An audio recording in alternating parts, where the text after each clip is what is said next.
thanks for what you do with your podcast and all the rest. You're doing a great job.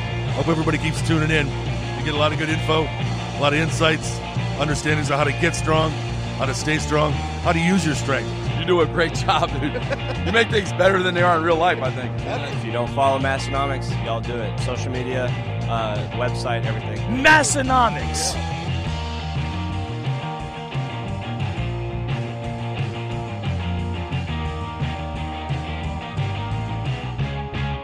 Thanks, Kaz and Company, for welcoming us all to episode 437 of the Massenomics podcast, the lifting podcast about nothing, recorded from your favorite Dakota, South Dakota. That's where we're from. My name is Tanner. And my name is Tommy. Tommy, there's about only two things I know this week. You know what they are? What? Lifting and drinking is all I know. Lifting and drinking. That's all I know. Those are two great things to know. What else do you really need to know, really? If you know I'd say there's nothing drinking else you actually need to know. There's other things you could know, but nothing else you need to know. Nothing that's like essential to know, like lifting and if you know lifting and drinking, I will say that right there, you're gonna like get along with the majority of the population that you want to get along with. You're gonna get far in life. Just like it's. I've met a lot of people through both of those, so I can't actually argue with that. You are gonna get pretty far knowing both of those. And in the song, he is literally saying it's all he knows, though. Like, he does not even know anything else. And this guy is a famous country music singer. So one of the biggest I've heard. I'm not sure. He feels like he also kind of knows, like, singing country music. But maybe he's just too modest. Just doesn't put that at the same level. I guess what he really knows is lifting and drinking. Some of the stuff maybe he feels okay about it, but it's lifting and drinking is what he really knows. Mm-hmm. Like the back of his hand. Can't blame him for that. No. I also can't. Speaking of people that know about lifting and drinking, head over to thestrength.co. They've got plates that are built to last, built for performance. They're going the distance. They're going for speed. They're going for accuracy. Check them out. They're black, E-coated, smooth, easy to grip, made in America, not made in another country. They're made right here in America. Out of a foundry that Big Grant found in Wapaka, Wisconsin is where they make them. And they do make the best plates in the game, the best iron plates that are out there. So if you're a home gym owner and you don't have any Strength Co plates, I would not wait any longer. They now have their lowest shipping prices ever. And that includes even, the big dog 45-pound plates. So check them all out at thestrength.co. It's okay. This episode is also brought to you by Barefoot Shoes. Barefoot shoes are our favorite barefoot footwear option to wear in and out of the gym for many, many years now. Tanner and I have recently made the jump to the low top Ursus suede, black suede with a gum sole, and that thing is lovely. It's an amazing shoe. It's our first low top one we've gone with, and man, we waited way too long to go to the low top option here. Their shoes are functional, look great, and really give you that barefoot feeling that you're going for. If you need something that's not shoes, they also have boots. The Bruin boot is available in a black and a brown leather, and they're also coming out with a Made in America option. So if you want to be the American footwear guy, they have you covered on those bases too. So if you want to get a pair of barefoot shoes for yourself, make sure you head on over to barefoot.store. While you're there, use code Massenomics, and you can save 10% on your next order. That's barefoot.store. Code Massenomics will save you 10%. Thank you, Barefoot Shoes. Just so you know, Tommy, if both of us need to get up and leave the podcast at any moment for anything and I need to kill a little time, I got a new thing that can just kind of like kill some time. I don't know how well you hear it on your end, but we'll just try it.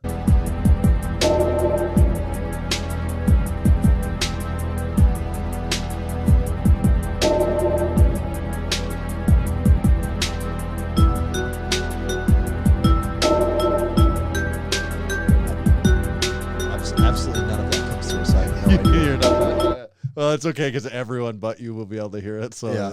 It's okay. But it is the James Bond pause music. Oh, okay. To the board, so yeah, that goes hard. That goes hard. Yeah, if it's like the podcast is paused for a second, we'll just throw on the James Bond pause music. Well, everyone else, not the live listeners, everyone else will have a real treat there. Yeah.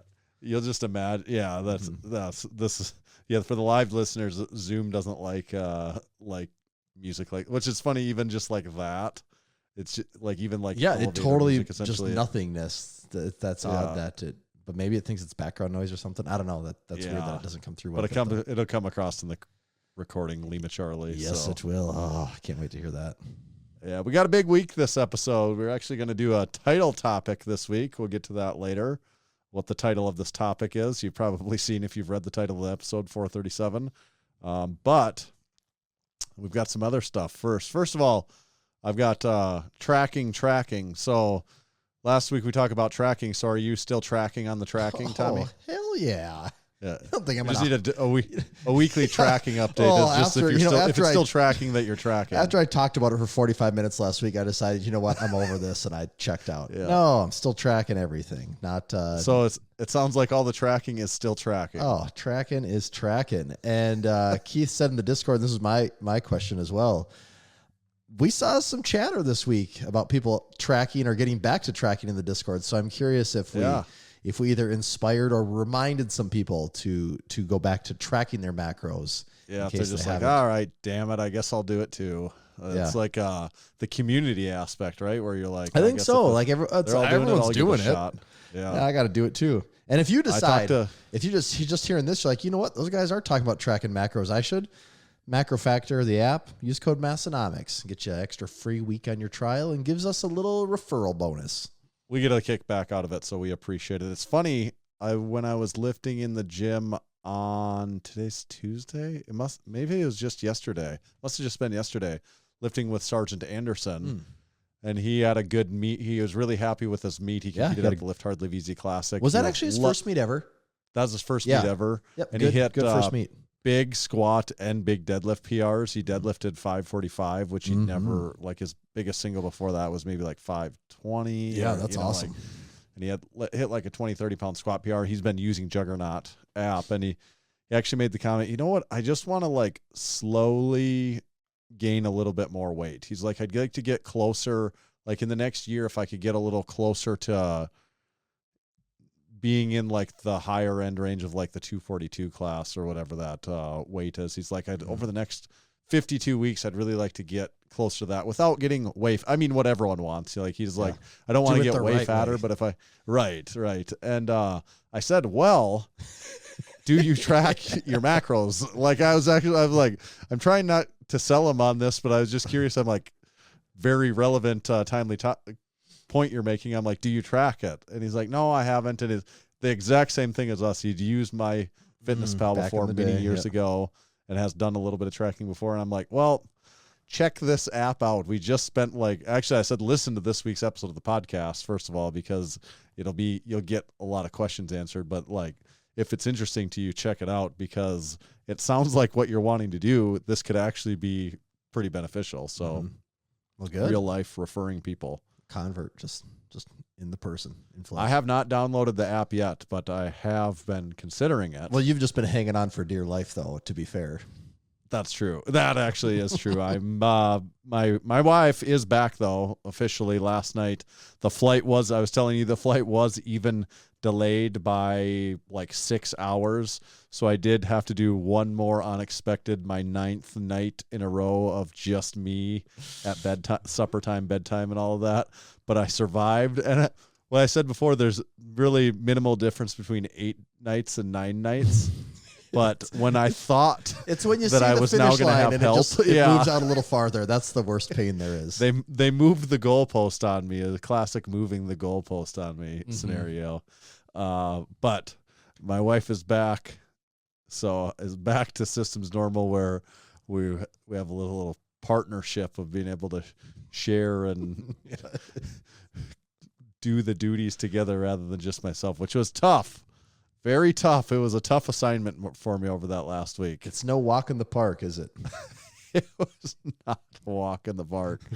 Actually, there's at times when I'm like, gosh, if someone could, and actually I should say, I'd make it sound terrible. Like, I really like it is spending time with my kids. He's actually got like a lot of really good time with my kids. And it is a lot of fun, but it's just the thing of like, man, like an hour break would just be like, That's exactly right. Yeah. Like I just need a little bit when you never get a break at all. That's when I get to like my breaking point. I just need like a little break. Like, oh man, I just need to like take a shower and just take a dump and like just I don't know, like eat this Stare at food my phone. and just not hear any noise for just like an hour. Like that's all I need, and I can reset and I'm good to go. That's right. Like if you just when you don't get any of that for a lot of that's when it starts to be like, oh, this is hard. Yeah. You know, that's that's exactly the point though. That's what it is not getting any break from it. That's like anything though. It like is, yeah. If you get a little break, you can stomach a lot of stuff. Oh yeah.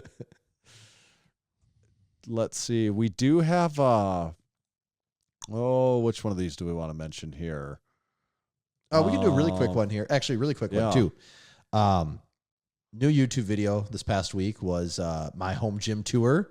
So if you haven't seen that, take a look. Updated home gym tour. Yeah, 5 months into later. the process. And I will say, I really appreciated the comments. There's a lot of really good comments in there. People had a lot of constructive, positive, and just nice things to say. Like it was a fun video to make, to go through the gym, and people seem to appreciate it. So check that out if you haven't. And did you have anything else to add to that, Tanner? You seem like you're maybe going to say something there. Yeah. No, actually, like what you said there, we talked about it too, is like, it's really fun how genuinely positive, like there was a ton of comments, which also is just awesome. It's fun seeing, like, it's like people are actually engaging with it. Like they have things to say about the video. And then it is like a really nice feeling when it's like, and it's all so positive. And like the space of the internet, you can go through like 100 YouTube comments on this thing and be like, everything's positive. Yes. You know, and it wasn't like, all like a lot of times I recognize the comments and it's like, it's people we know supporting members. Right. You guys are positive and that's awesome. That's great. We kind of expect you to be sort of positive, but a lot of these were funny usernames or something. Yeah. Or funny or right. something. Yeah. But a lot of these names were names I don't recognize at all and have never seen before, comment on our stuff. So we were getting the randoms, and when you're getting randoms being positive, that's like an achievement in YouTube right there. Yeah, so that is a really good video. Make sure to check it out. It's got a good amount of views, which is also reassuring and nice to see. Someone, I don't know if you saw this comment, someone wanted you to give the link for your stereo receiver. I did put that. Okay. I gave them the name of it in there. Yeah, I put that in there earlier today. Yep. Yeah. So that was one. And along those same lines, though, we do have some exciting gym tours that are also going to be in the works over the next month or two here. So again, if you're not kind of got a number that are in the works, like kind of a variety. If we really think about stuff we're working on. We have a variety here. of things, and we have something. We'll just say something really big we're working on right now. And if that we're working on a big content thing coming up and here if that could be works really big out, for us. we got some. I mean, I think it is going to. It's just kind of a matter of time and figuring it out. We're actually we kind of almost like revisited our plan for the rest of 2024 and like have a bunch of stuff now that's either on the books or like we're working to get on the books, that all of a sudden I just feel really optimistic about what we have coming, that it's going to be really cool. Yes, we have an awesome, 4 or 5 months left, 5 months left of the year, basically planned out. So yeah, it's going to be, if you're not subscribed on YouTube, make sure you are. Like there's going to be some good stuff coming there. And along those same lines, for the second time in, 2-3 weeks, we got another mention on Garage Gym Reviews from Coop again. And I don't know, are we content guys over here? Do we have a lot of good content ideas? Because I think we gave him another idea here. And this was inspired by when he was on our podcast. We asked him what the most overrated pieces of home gym equipment are, and he gave us a couple. And to be fair, we also put him on the spot, so we didn't have a ton of time to think about it. But he came out with a video that said most overrated home gym pieces. And right away, when I saw the thumbnail and everything, I'm like, man, we just covered that topic with him like 2 weeks ago. What is he going to have to say about this? And then like right away in the video, one of his first things he says is, I was on the Massenomics pod. So he gave us a shout out saying how that idea came to be, which was cool. Good to see that. Thank you for the shout out, Coop. Yeah, that very cool to see. I also, this is maybe like a little bit behind the scenes talk here, but we did just recently have Coop on not too long ago, which was an awesome episode. Go check that out and give that a listen. It was maybe, 8 episodes ago or something, 430 or 420 something. Check it out. Coop on the Massenomics podcast. Really great, entertaining, fun episode. A lot of good feedback on that one. And I do feel like within, a section of the home gym community that Coop had been getting like a worse and worse image for the last like 4 years. I don't know how long. Yeah. Pick a time. And it's like he was kind of like falling out of favor with a lot of people for maybe like some semi-valid reasons, some probably not that valid. And like this all got brought to light and everything like that. But not dwelling on that, what I'm going to say is like, it feels like that tide has shifted significantly and that people are like, I think he's maybe minorly changed a few things that he does and the way he does a few things that have been like a lot more kind of like inclusive or like literally just like including more of the hardcore community. Right. It's more of a feel good attitude across the board for everyone. Right. And I feel like it's been noticed and that people kind of are enjoying it more, at least, but the broader audience probably always did, but like more in the drilled down sub segment that it feels like more positive. I think it's probably from being on the Massenomics podcast. That's what we're trying to say here is that, yes, we mended the relationship and fixed everything. It is all our credit, no one else's. Yeah, just us. Just essentially only us. Mm-hmm. You did your home gym tour, and I was thinking, so was there any new equipment? Like, have you gotten anything new recently then? You haven't? Like I was like in the last month or two, you're saying? Right. I actually don't think I really have. I basically got everything over the course of about 2 months. Right. And since then, I couldn't even tell you the last thing I got.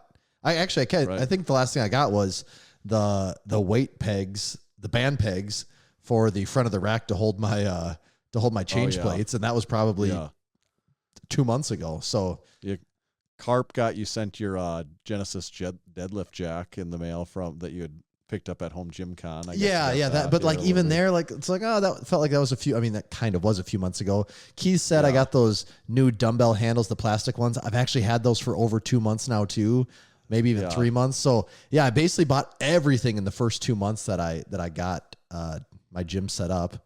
And I talked about my wish list items. I would really like a pair of those Rep Pepin dumbbells. I think those would be. And what is there an official number on the price tag of what those are? It depends on how heavy you want them to go. So if you get like the lightest weight one, it's like 80 pounds, I think is the lightest option. That's $1,000. And the heaviest set goes up to like 120 each. And I think that's 1,300. I've never touched a dumbbell 100 pounds or heavier in my life. So I'd be fine with the 80 pound ones. And if you ever change your mind, you can buy the extra plates that drop in. So you're not out anything. So that would be a wish list item there. And then we also talked about possibly adding some heat of some kind. I do have, like in the meantime, I don't even know what you call those, the heaters you hook, just a propane heater, Right. Which at the very least, my garage is insulated and everything. So if I let that run for just a little bit, it would warm up my garage. Especially when it's not like really cold. Yeah. When it's not just the worst of the worst. Right. So otherwise nothing else really new. And I honestly don't have much for you. I was just about to pull the trigger probably 2 weeks ago on the Rep open trap bar. It looks really nice. It's like the Kabuki one, except the whole thing is shipped for like $390 or $380. Right, that's a good price. But then I was looking at bridge block. You don't even do conventional deadlifts in the bridge block like at all. You do some pause deadlifts, which is fine. Okay. And then I'm like, then I'm getting to hypertrophy. And that's also, I don't know. I just had a hard time all of a sudden justifying it. Really? Yeah. And then I'm like, it is big and takes up a lot of room too. So I don't know. It's still a maybe item. Keith mentioned it there. Everyone wants you to get a pull down cable. Okay. That is another one. Number one. So that's the number one comment that I saw. That is the number one comment. So digging around there, I don't like just the jankiness of just straight up pulleys and so surplus strength makes an awesome looking thing. I feel like that's kind of the standard. The UPS. Yes. Is that what that one is? It's called? also, and I do not doubt the quality of this product. It's very expensive, and I'm going to say, how much does that cost? just the device itself is like $400, and then you need a loading pin, and you need. I feel like there was like 2 other things you need, and it's like, and then you add in shipping. It's like probably over 500 by the time. I'm like, God, 500 for like an exercise. That's almost, I didn't spend that much on my rack even. That's almost the most expensive piece in my entire gym. And it's to do like pull downs and tricep extensions. And then I just have a part of me has a hard time justifying that. And then I go on Bells of Steel. I have a Bells of Steel rack. You can get a whole like Hydra. So I have the Hydra. You can get a whole lat pull down like extension off the back of your rack. That's all this stuff. And that thing's like $500 and ships for free. So price comparison, yeah, one's made in America and looks really sweet and is super high quality, but it's just that's a hard sell for me. And so like right now, I agree though, it would be nice to have that because I've just been doing pull-ups and burning myself out on those because you can only do so many. But what I did this week, and it feels like I'm just doing lat pull downs all of a sudden, is I did the pull-ups. I got the lightest band I got, did the pull-ups on there, and just having that like 20 pounds of assistance, all of a sudden it's like, yes, I can do solid, clean sets of 10 for like 5 sets like Juggernaut wants. And I'm like, whoa, it's like I'm on the lat pull down machine here. Like this feels great. And so now looking at it again, I'm like, no, I don't even need that anymore.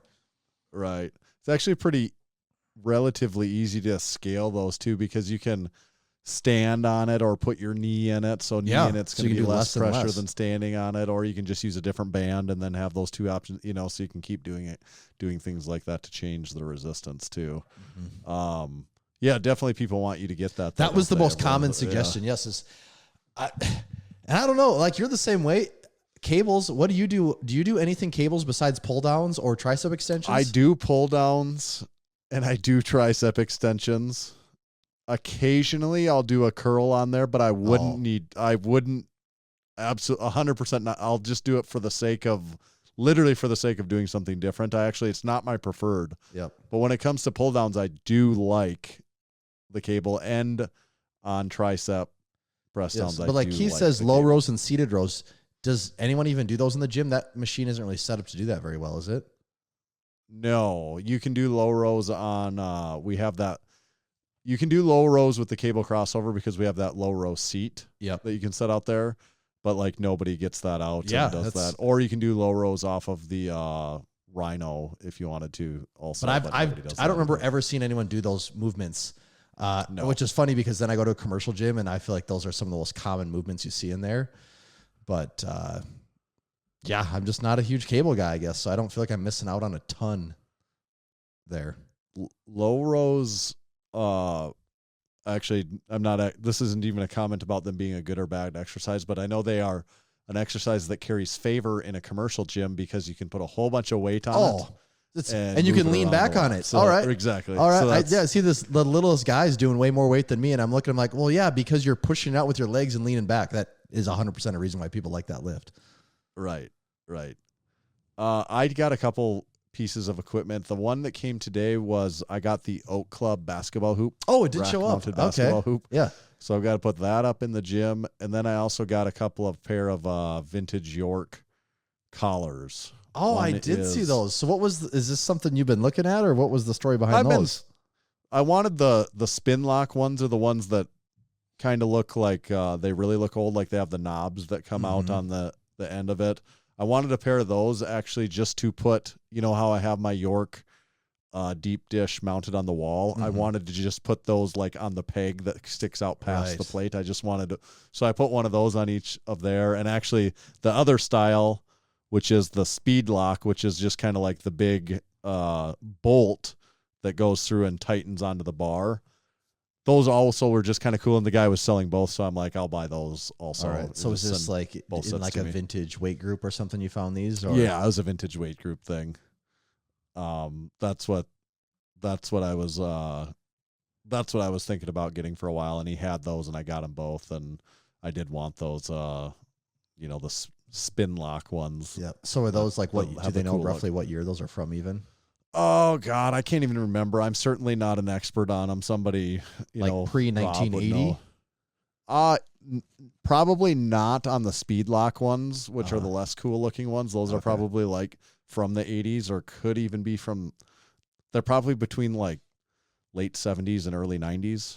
And then, like he said the spin lock, which are the cooler looking ones. He says 60s to 80s, which that would make sense for me too. Okay. And he said 90s on speed. So that's about Interesting. tracks. And they're cool though. They look cool. And I'd been thinking about getting them, and it was just one of those things. Eventually, they popped up the right one. I'm like, yeah, I'll just, since you got both, now I'm knock it off the list. You got me. Yeah. And the last thing, I won't talk about it much yet, but I posted a picture for those in our Discord community that you can see. It came on a pallet today. Do I know what this is here? Yeah, you do know what it is. You just can't just by looking at that. This was on the big pallet you're saying. Yeah, this was all on the big pallet today. Okay. So I had to, and actually a lot of times when the palletized equipment comes, they put it on a lift gate truck. Mm-hmm. And so then they just lower the pallet down into my driveway and then use a pallet jack to, they called me this morning and they said, yeah, the truck's on the way. And I'm like, okay, great. What time? Because then they always call you about 30 minutes before they're coming. And they're like, also no lift gate on this truck. It wasn't ordered. So how do I'm like, okay. Yeah. So, like, you have to have a forklift to get it out. So I had to arrange getting a forklift to get this out of the truck because. So what do you do? Actually, you can see luckily my neighbor across the road here, he has a Bobcat, and I called him, and I'm like, he doesn't necessarily keep it at his house there, but I'm like, hey, any chance you're going to be? He's retired, and I'm like, any chance you'd be around this afternoon at an undefined time with your Bobcat to be able to unload this pallet for me, because I do not have any other way to do it. My other option was I was going to have him drive to the gym, and I was going to call the lumberyard right next to the gym and be like, hey, I really need someone just to come over here on your forklift and unload this pallet and then drive away, and I will pay you $20 to do it or whatever it takes. Like, if you come over here just for 30 seconds of work. But I was able to get my neighbor to. Wow, I can't believe that they'll send something out like that, just assuming there's a forklift there. I mean, how many gyms have a forklift at them? You know, and they don't care whether it's gym equipment. You know, like, this is just coming from a freight company. They don't, but I'm just saying though, like, how many businesses? This is just, to them, it's just a pallet. Yes, but like, how many businesses that receive pallets have a forklift? There's a ton that do not. That's a bold assumption. Sure think so, but I assume it costs more to guarantee that there's a lift gate. Oh, I don't doubt that at all. It's right. Like, you'd think that this would burn them at a certain point. Like, what do you do if you're just like, nah, I don't have it? Do they just got to hang on to it and then try again? My other option is, if I couldn't figure anything else, I'm gonna be like, well, you can pull up there. I'll open up the pallet and I'll lift the boxes out one by one. Yeah, that takes a while. Well, actually, it took a lot of a while. This thing was palletized and packed up so good. Really? It took me just to get. So this was in a pallet in my driveway, and I wanted to get it all in the back of my pickup and like ready to move into the gym. And it took me at least 30 minutes just getting it like taken all of there was so much packing material on this. You know, this came from overseas. Yeah, it took a long journey on a boat. It's many months in the making, and I won't give away the details of what it is yet, because it should be exciting. And if this goes well, there will be another one coming to kind of a mirror or a matching set here. So there will be videos about this mysterious piece we're talking about. But I assume this assembly project is going to be somewhat in detail just by how long it took me to even get. I haven't even opened any of the boxes. It was just for me to get the boxes. I probably had to snip 60 bands off of this thing, and like just a 50-gallon trash can just stuffed full of saran wrap that was like all over. Wow. Like, every time you'd get through a layer, everything else was like zipped together and stuff. So very well packaged. I'll give them that. Yeah, I'm excited. I'm excited for what's hiding in this thing. Yeah, so there's a little bit of equipment action coming there. We do also, this episode is coming out on Monday, the, the 19th-ish of August. So on this upcoming Thursday, which would be the 22nd of August, we do have a drop coming on Thursday. So we've got a couple brand spanking new items in there, a couple restocked items, some new twists on old favorites, and some pretty interesting stuff. So make sure you're prepared for that August 22nd Massenomics drop that's coming. Yeah. Okay. You talked about the Coop video. What are we at for time? How about some supporting our supporting members? Do we got time for that? Yep, let's do it. Okay. So this is a relatively new segment of the podcast where we give back to those supporting members that support the Massenomics podcast. And this week I want to talk about Big Colton and Big Ben. They competed together in a Crew Falls Strongman competition. I assume they both did excellent. Then Big Steve from Canada, who competed here at the Lift Hard, Live Easy Classic, as we know. His daughter competed in her first powerlifting meet at the age of 13 years old up there in Canada, and Mitch Hooper was a spotter for her, it looked like. So that's pretty sweet. Yeah. And then the last thing I was going to mention, Big Nate's friend Tom just recently started listening to the podcast, and he wanted to give us a shout out and tell him he needs to become a supporting member. So Big Tom, we would love to have you as actually, it feels a little like we have a void. There's something missing, and I think it's Tom. We've been saving a spot just for you. We've got it warm for it. The water's warm, Tom. Come on in. Come on in, Tom. I've heard all those about are support Nate's friend Tom for all these years. I want him to be part of the crew now. Yes. So that is Big Tom and our supporting members segment where we give back to those that support us. What I would also say is that we have mostly finalized what the next crew gift is. I would say not everything, not every little tiny piece is set in stone yet, but it is very real. We anticipate this to be coming around the end of September, and it will go out in the mail to every supporting member at that time. So if your address has changed, you believe, since the last time we've mailed something out to the supporting member list, so, the last thing was what? The Hall of Fame card. Yes. So if you've been a supporting member since the Hall of Fame card and you think your shipping address has changed since then, make sure to let us know what that address change is. Even if you've ordered other items from our site with our new address, this address database is somewhat separate. So what we need to know is if your shipping address since the last supporting member mailing has changed. If it has, send us a Discord DM, an Instagram DM, or an email, or whatever you need to do to let us know about your new address. If you're unsure, you can just let us know, and I'll just verify that we do have the correct one. And if you're not a supporting member yet, the line in the sand has been sort of set now. Mm-hmm. So the clock is ticking. You do not have that much time left. You're going to want to be able to get in on this one before it's too late, because this will be a bragging rights thing, kind of. There will be some bragging rights behind this one. It's going to be something you're going to want to hang on to for a while. Yeah. So don't sleep on this. Get signed up now. Massenomics.com/join. There's multiple supporting member options for pretty much any budget that exists, as long as it's not $0. As long as your budget is a budget. Yeah, there's an option for you. Yeah. Also, make sure to check out Juggernaut AI. It's the training that Tommy and I have both been using. We're bridge blocking right now. And since 2009, Juggernaut has been the trusted training resource, helping tens of thousands of athletes reach their goals around the world. From beginners to world champions, Juggernaut AI can help all of them, even Massenomics gym members, Massenomics supporting members, Massenomics crew members, all kinds of people Juggernaut works for. It's training that's catered to you. The longer you use it, the better it works for you. I think it just keeps getting better and better, and adapts more to your training style as you go. So I think the best thing you can do if you haven't started using it yet is to start using it now.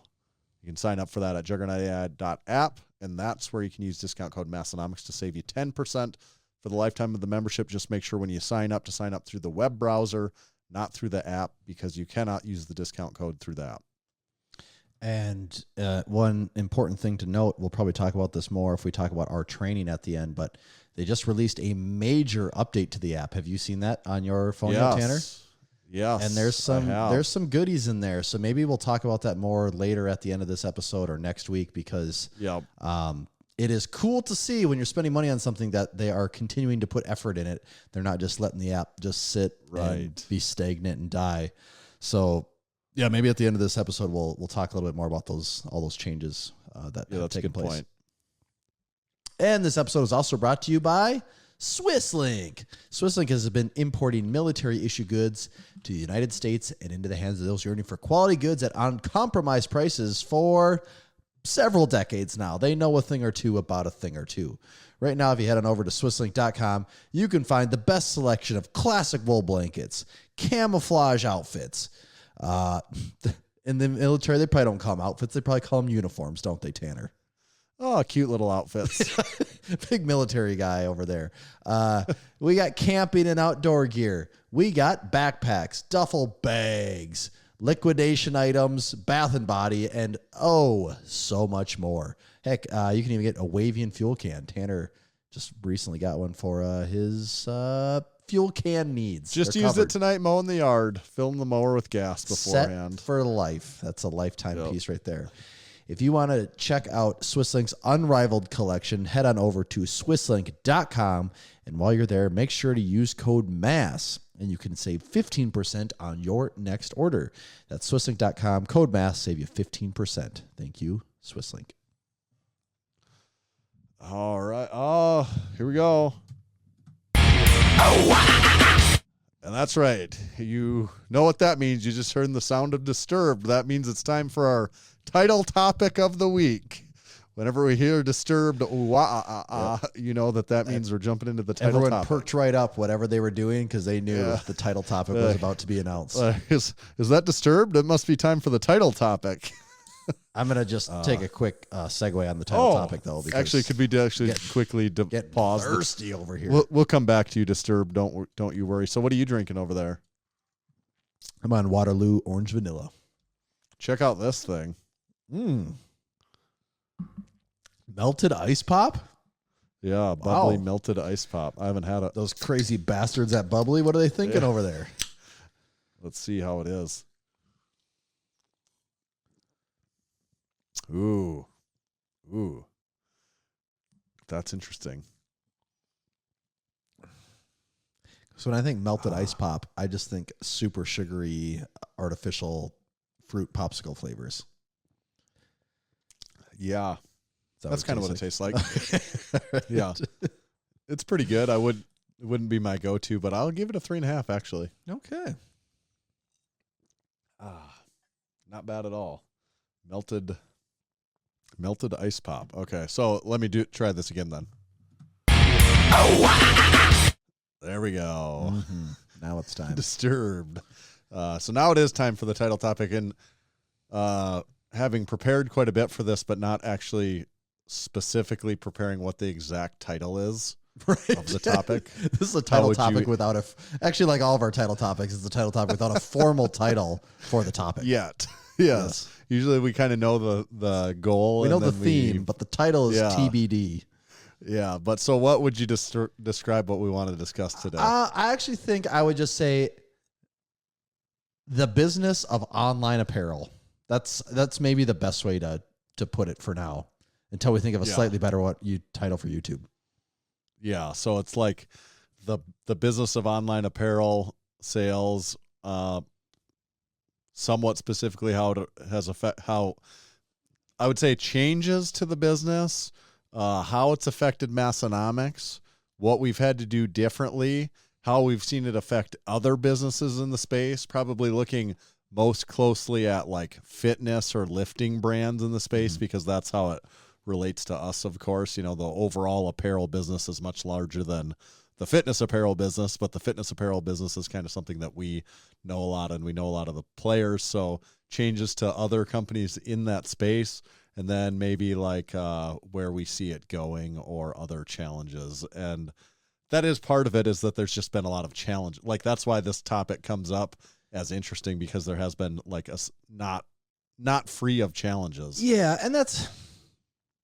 I mean, we're also talking about business. Like, that is business in general. There should be challenges. It shouldn't just be like, all right, we solved this problem. It's done forever. We never have to think about this again. And so what was the inspiration for this conversation? This is something, you could say this whole next probably half hour or so is going to be a lot of inside baseball. We're going to give you a look behind the scenes at a lot of stuff and a lot of things that Tanner and I talk about on a weekly basis, sometimes for a very long time. Of just how the hell does all this pencil out at the end of the day? Because if you know us, we like to put pen to paper and just see how does this actually work. And sometimes we'll talk about it for so long. At the end of it, I'll be like, maybe we understand it worse than me. So a lot of times, yes, we do get done, and I'm like, I actually maybe do feel worse about this now. It's like when you really talk about how it's there was an aspect of ignorance before, and you don't know what you don't know. Like we kind of really drilled into it. Yes, and now it's like, now I kind of do know what I don't know, and I don't like that. But all right, the main inspiration for this is we had seen over a relatively short period of time, I should say this year, there's been a few people in our space that are no longer in business or have announced that they're done. So just recently, Barbell Brigade on their apparel side called it quits.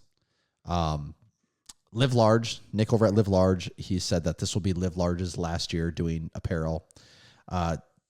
Looking around at some comparables, Hybrid Apparel used to be pretty big. They used to be a pretty big name in the space. They don't exist anymore. That might be for other reasons there, but they don't exist. In part, at least. Yes. There's one we were not aware of until we started looking around at some companies. Russell Orhe, big time powerlifter. He has like Get Better brand, Get Better Today, whatever the name was. They used to have big apparel drops, tons of stuff. You could tell they're putting a lot of effort into it. And that website, that URL does not go anywhere right now. That is no longer a thing. And we've also heard some rumblings behind the scenes that there could be some other companies that are on the cusp of not being around much longer. Because sometimes people do talk. And not only that, but we have also talked to other people that we know, and there is a sentiment that things are harder than they used to be. And not like, things are just a little tougher, but it's like, no, like there are many more challenges that exist now, and it is significantly harder to make this work than what it used to. So with all those things considered, we want to dive into what is actually going on here. What's taking place? Yeah, and we don't have all the answers. No, we don't. Either. We're just telling you all like of this. What we talk. It's basically like what we talk about. And yes, and we're just giving you this from our perspective and why we think some things are the way they are, because we've talked about this before. We've talked about this in the case of gyms in the past, where sometimes we see certain influencers running a gym and we're like, okay, we know how much gym equipment costs. We know how much rent. We have a vague idea of how much rent costs in low cost of living areas. It can hardly imagine what it costs in high cost of living areas. And then we're like, and then you do the math on what you need to even break even at the end of the day, not even make a profit. And you're like, God, maybe I'm just an idiot, but those numbers don't seem to make sense. And then eventually you find out, the gym doesn't exist anymore. It's like, we're not an idiot. Yes, it didn't pencil out, and it was where our gut feeling was correct. And we've had that same feeling about some apparel companies for a while. And we're going to get into just all of the costs that are associated with things and how we don't understand, or how actually we do understand why some of these businesses don't exist anymore, and how some of them we don't understand how they still do exist. So where do we start, Tanner? The only other thing I would just mention, it's interesting too, like how big of a name some of those, like to me, like Barbell Brigade or Hybrid, how they don't exist anymore. If you just go back like 4 or 5 years, how important of a name that was, maybe relatively speaking, in the space. Not to everyone. Like some people would be like, well, I don't care. I never bought a shirt from any of them. Yeah, and like this is also, we're talking powerlifting specific too. Some of these, did cross over maybe slightly more into mainstream, but if you weren't into powerlifting at all, like, maybe these companies don't mean anything to you. Right. The other thing I'd say too is like, we're not trying to sound like we're complaining. We actually want to we're very deliberately clear on that it's not like about complaining, because there is like fair reasons for a lot of the change probably. Mm-hmm. And it's just like our opinion is we probably have figured out ways to make it still work even while that's becoming less effective or like not being what it used to be, we've found some ways to make it work, and how we recognize we have to continue to work on those things because they might be the bigger piece of the puzzle than that is or was able to be. Right. Yes. And yet you have a very important point there. Like, we don't want this to sound like just 30 minutes of complaining about like, oh, we want more money. I mean, yes, we want more money, but that's not what we're complaining about.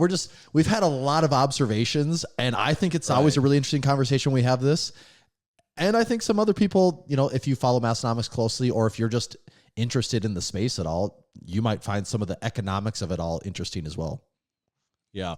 So part of it, like from the economics point of it, this is not the only factor, but it is a factor.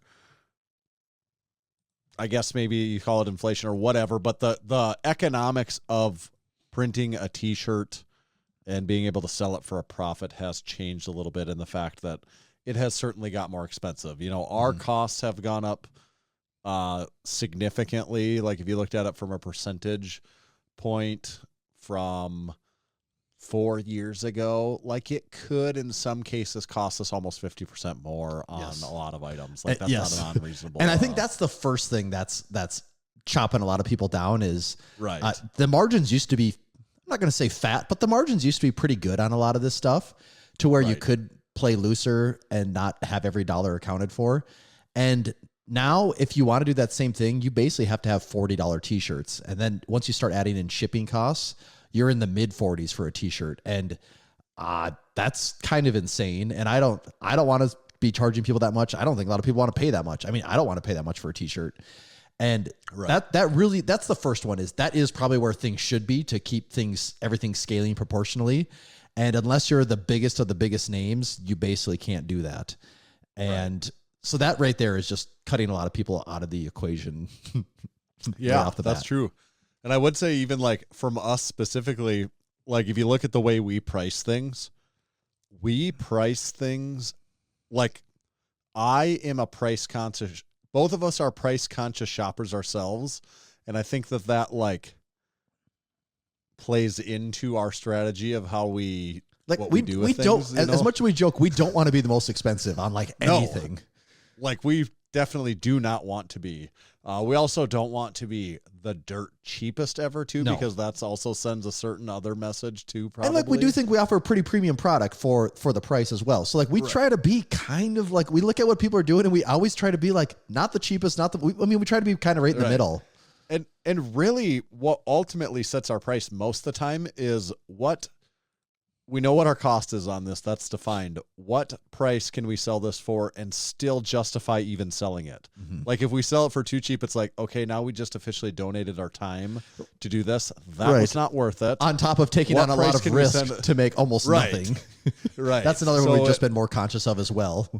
Right. So we are our price point that we're picking for the final purchaser is usually based on what we have to sell it for to make it even remotely worth doing. Like that's kind of usually the driving force on what that price ends up. And then also comparables of what other people are doing. But it's no doubt, everyone has seen it, those prices have gone up. Yeah. But and also like, we've talked about this, you work in a large business. I work in my other job with people across a lot of businesses. And like, yes, it is without a doubt a real thing. Inflation has existed. Prices have gone up. But what are you going to do? Are you just going to complain about it and like whine about that? That's all right. I can't make like, either you're going to stay in business and you're going to figure out a way to make it work, or you're just going to whine about it and be a baby and you're going to go out of business. Like those are your two options there. So like just dwelling on the fact of and crying about it, I don't think achieves much in this. And I always hate, even as a business owner, when I see people just whining about the price of things increasing. Yes, I get as a consumer, it sucks. Yes, that you can complain about it more because, okay, whatever. But as a business owner, you have things you can do. Like, I don't know. Right. Find some way to save money in the other part of the process, or look at a different vendor, or quit offering that product if it really is that bad. Like there's some things we have actually not done because the price just doesn't make sense. like with the price we have to sell this for in order to make money, people don't want us to buy it for that, or we don't even. We feel also comfortable don't selling want to sell it for that either. Right.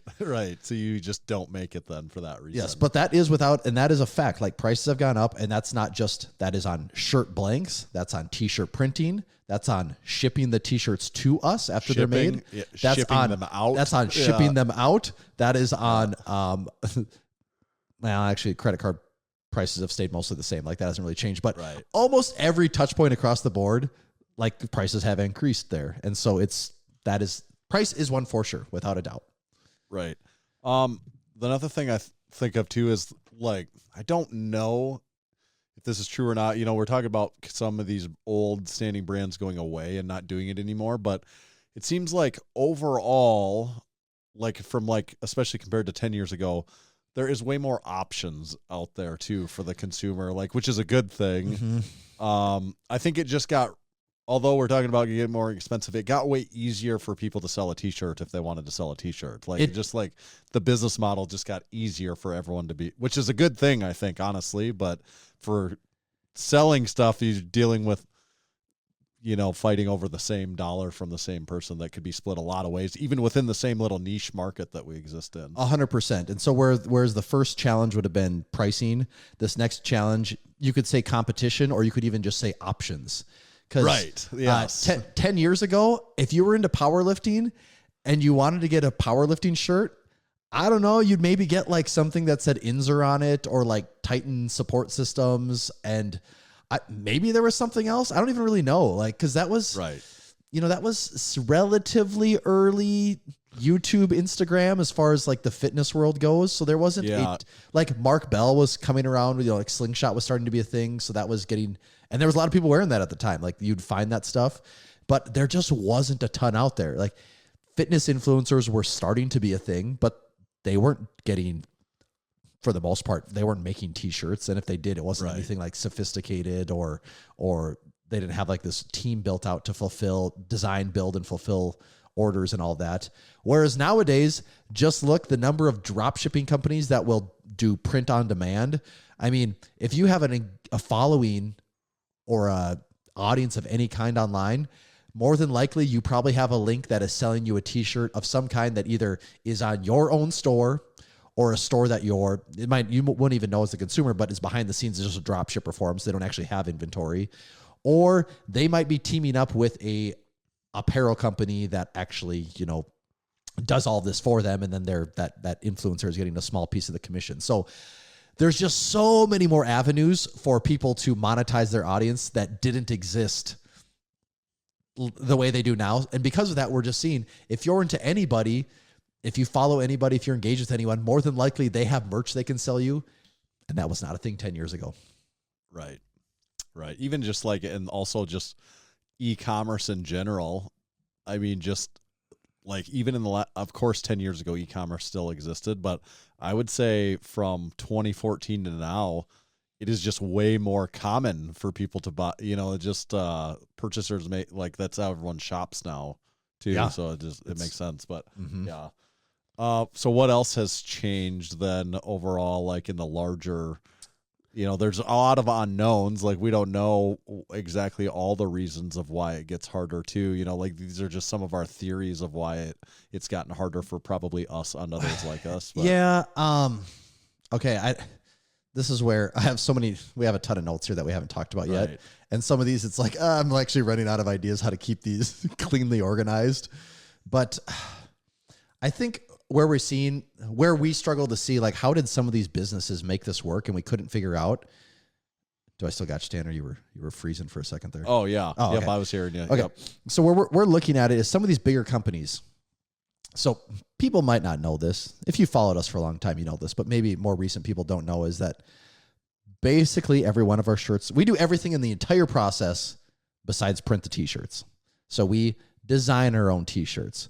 We photograph our own t-shirts. We do the email marketing campaigns for our merchandise.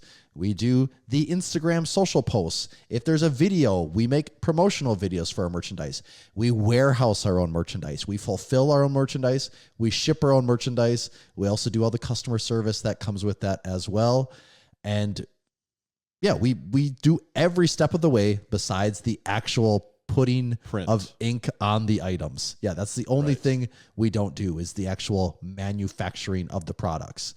And a lot of companies where we struggle to look at it is, especially some of these ones that are bigger, that they're not designed. And this isn't a knock to any of them. Like, this is just what makes us a little different. And maybe part of the reason why we've been able to stick around is that you look at some of these bigger companies, they're not designing their own stuff.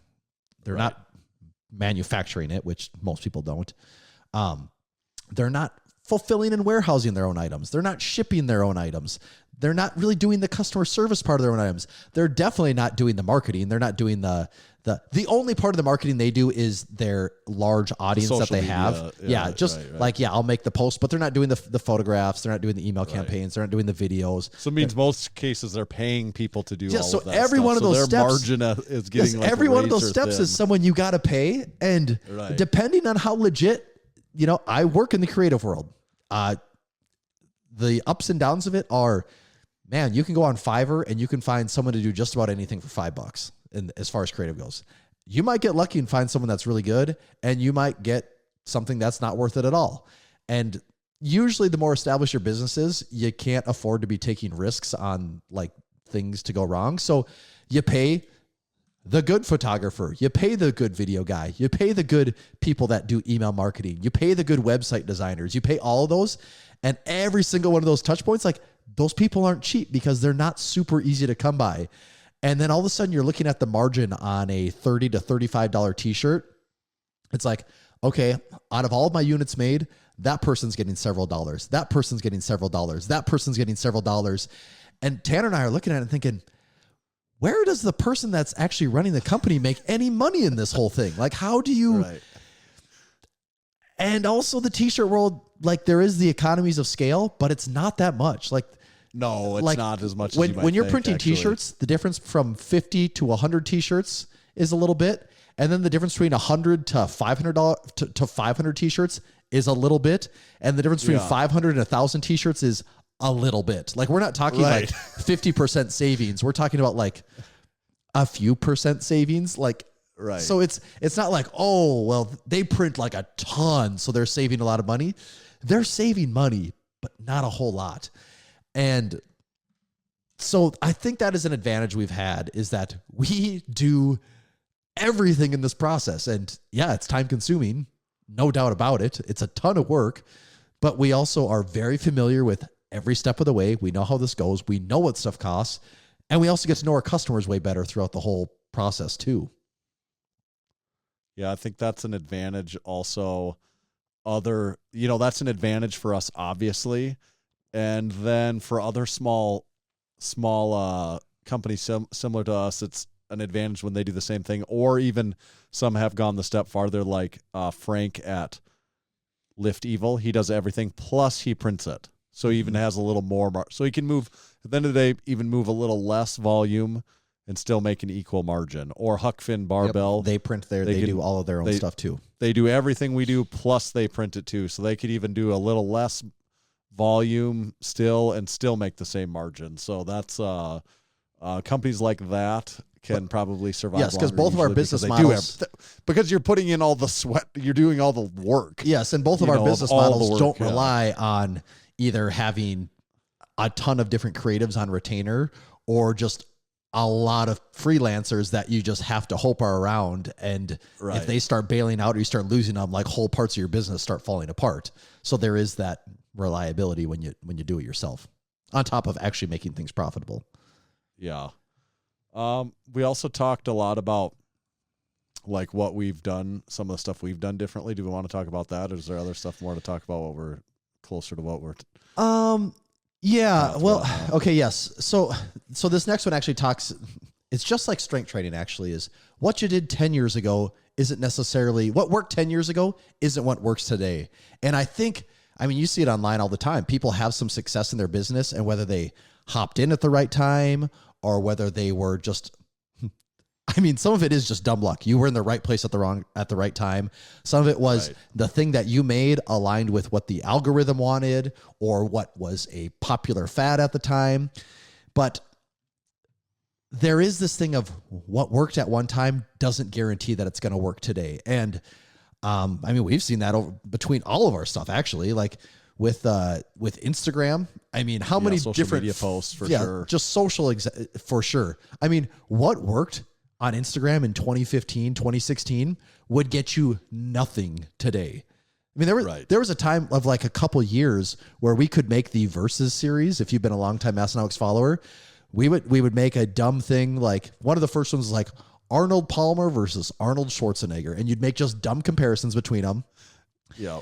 That one's maybe not the best example because what we try to do is we try to target a popular power lifter and compare them to something. Right. And then they're going to share it on their page. They're going to share it. And it was guaranteed to be like a couple hundred new followers every time. Right. And we knew once a week, every week, we could guarantee we're going to get a couple hundred followers. If we made that post nowadays, that post would maybe get a few hundred likes.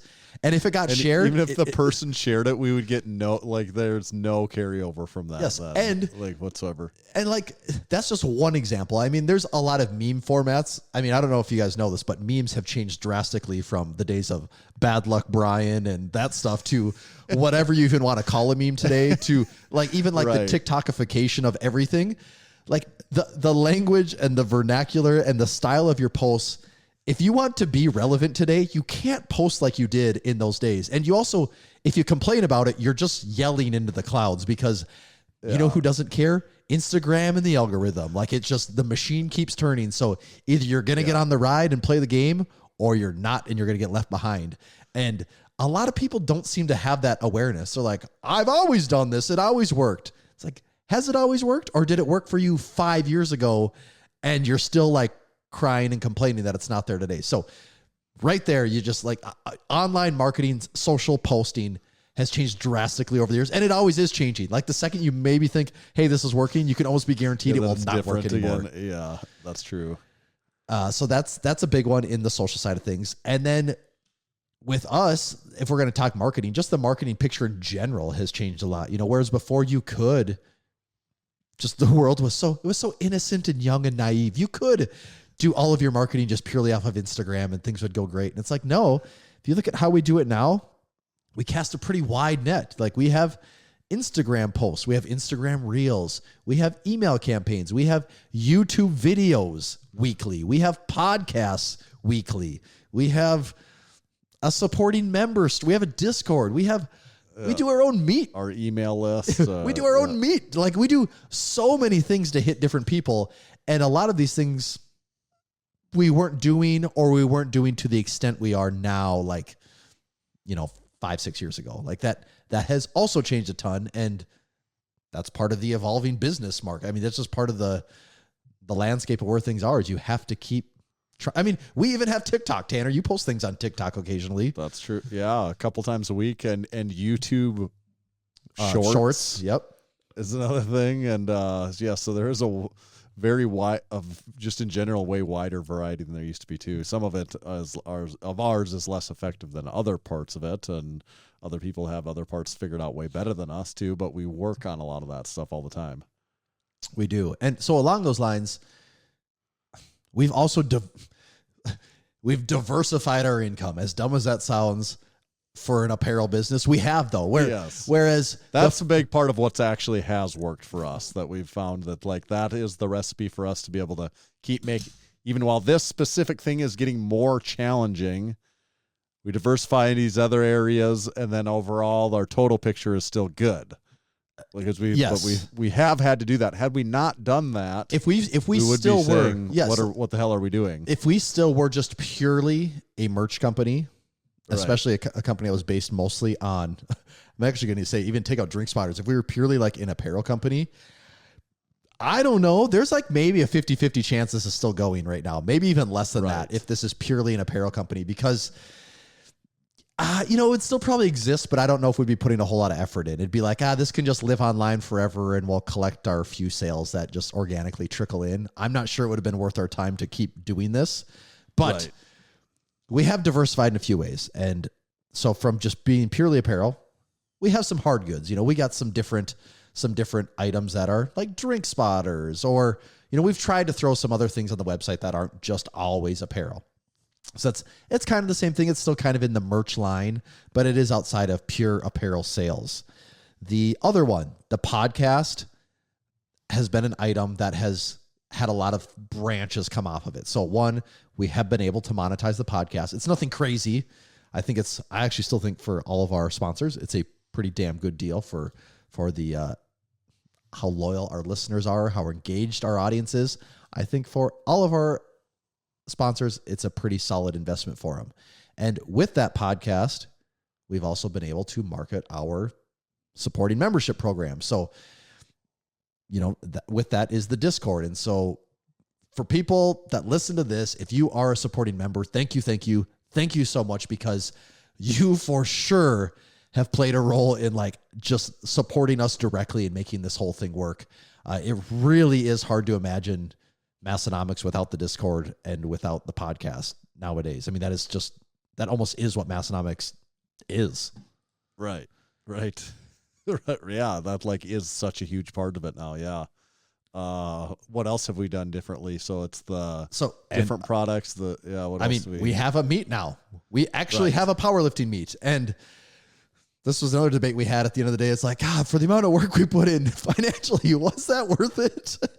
Sometimes if you just look strictly at the numbers, you can tell yourself one story, but then if you look at, sometimes you got to take a bigger picture and be like, well, okay, yes, it is clearly worth our time and effort. But we're doing a lot of different things here. So that list again: merchandise, apparel, hard goods, YouTube, podcast, supporting members, a meet.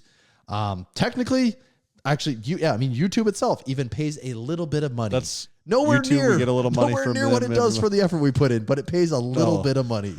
And like affiliate codes and affiliates, sponsor links and stuff like that, we get a little bit of money from that stuff. And we've branched out on that and thought, because at a certain point we were like, yeah, let's not waste our time, diluting too much, asking people to do things. But at the same time, eventually it's like, no, we'll have it there, and it's an option if people want to use that stuff. Great, and if we get something from it, great. Because kind of like if we have 10 of these streams that maybe none of them are huge, but together they add up to something that becomes significant enough to keep the wheels turning in the right direction all the time. Yes, and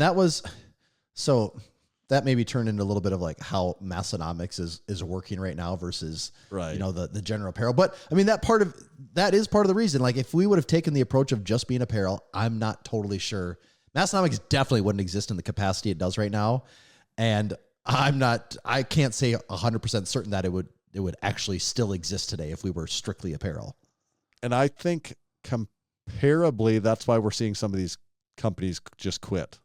That they're just saying like, no, that's enough of they haven't done as many different things, and like, okay, this just isn't worth doing the apparel side of it anymore. Right. Well, because also that now turns into another thing that you have to do. And if when we do everything, that's fine. But if you're not doing these things and now you need to hire, I don't know if you know, but podcasts and weekly YouTube videos are pretty labor intensive. And if you're going to hire a company to do that, unless you have an enormous audience, I can guarantee you are going to be losing money on that for sure.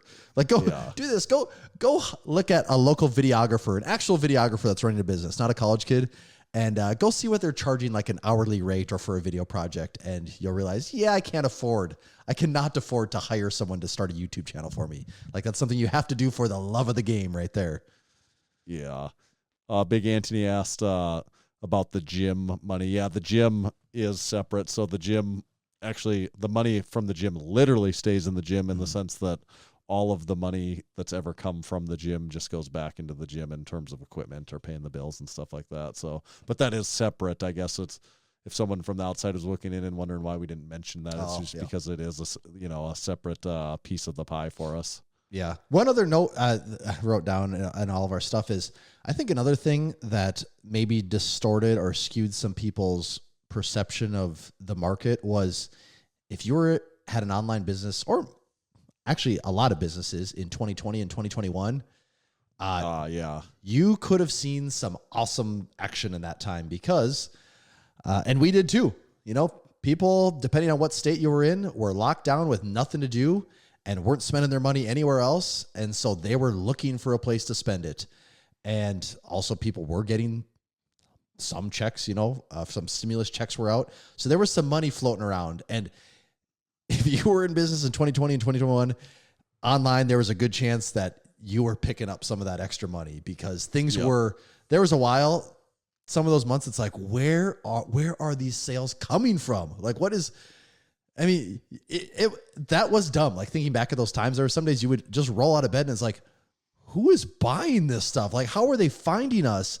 And that has changed drastically too. So if you built your whole business around like, oh, we existed for a few years and 2020 hit and we increased this amount and 2021 hit, we increased this amount, and you were projecting that 22 and 23 and so on, you're going to keep riding that wave. No, I don't think so. I mean, there's a good chance that your business actually contracted a lot the following years, depending on how hard you did ride that wave at the time. So, just because things were good for a year or two, maybe, doesn't guarantee that they're going to be good for the year or two after that. And there was a lot of business that happened with. This isn't just us. Right. Like, this is Right. There was a ton of companies that were killing it in the 2020s, and all of a sudden now they might not exist anymore. Yeah. What else we got on the list?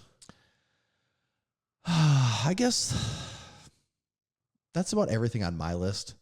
I think maybe I'm ready for the final thoughts of the conclusion here, unless you had something else to add before we get there.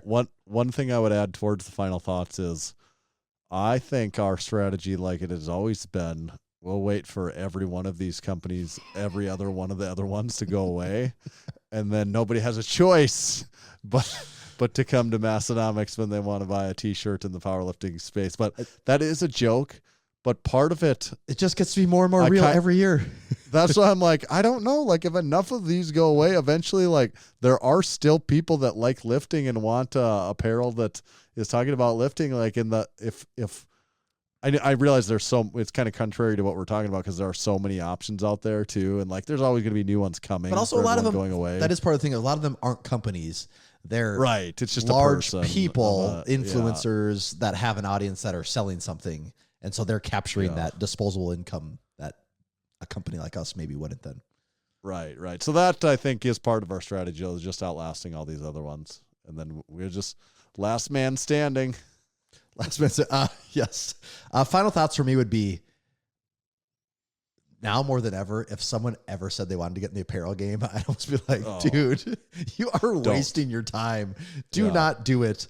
If you have some other company or if you have some other business model and you want to have some apparel for it, I could be like, okay, that's fine. you should do that. You're not planning on like apparel being like 50+% of your business's income. Right. Don't plan on that, because unless you have an enormous, like nowadays with so many online businesses, it's, do you have an audience? Because unless you have a big audience, don't even waste your time. Like, you need to make the audience first to make this whole thing work.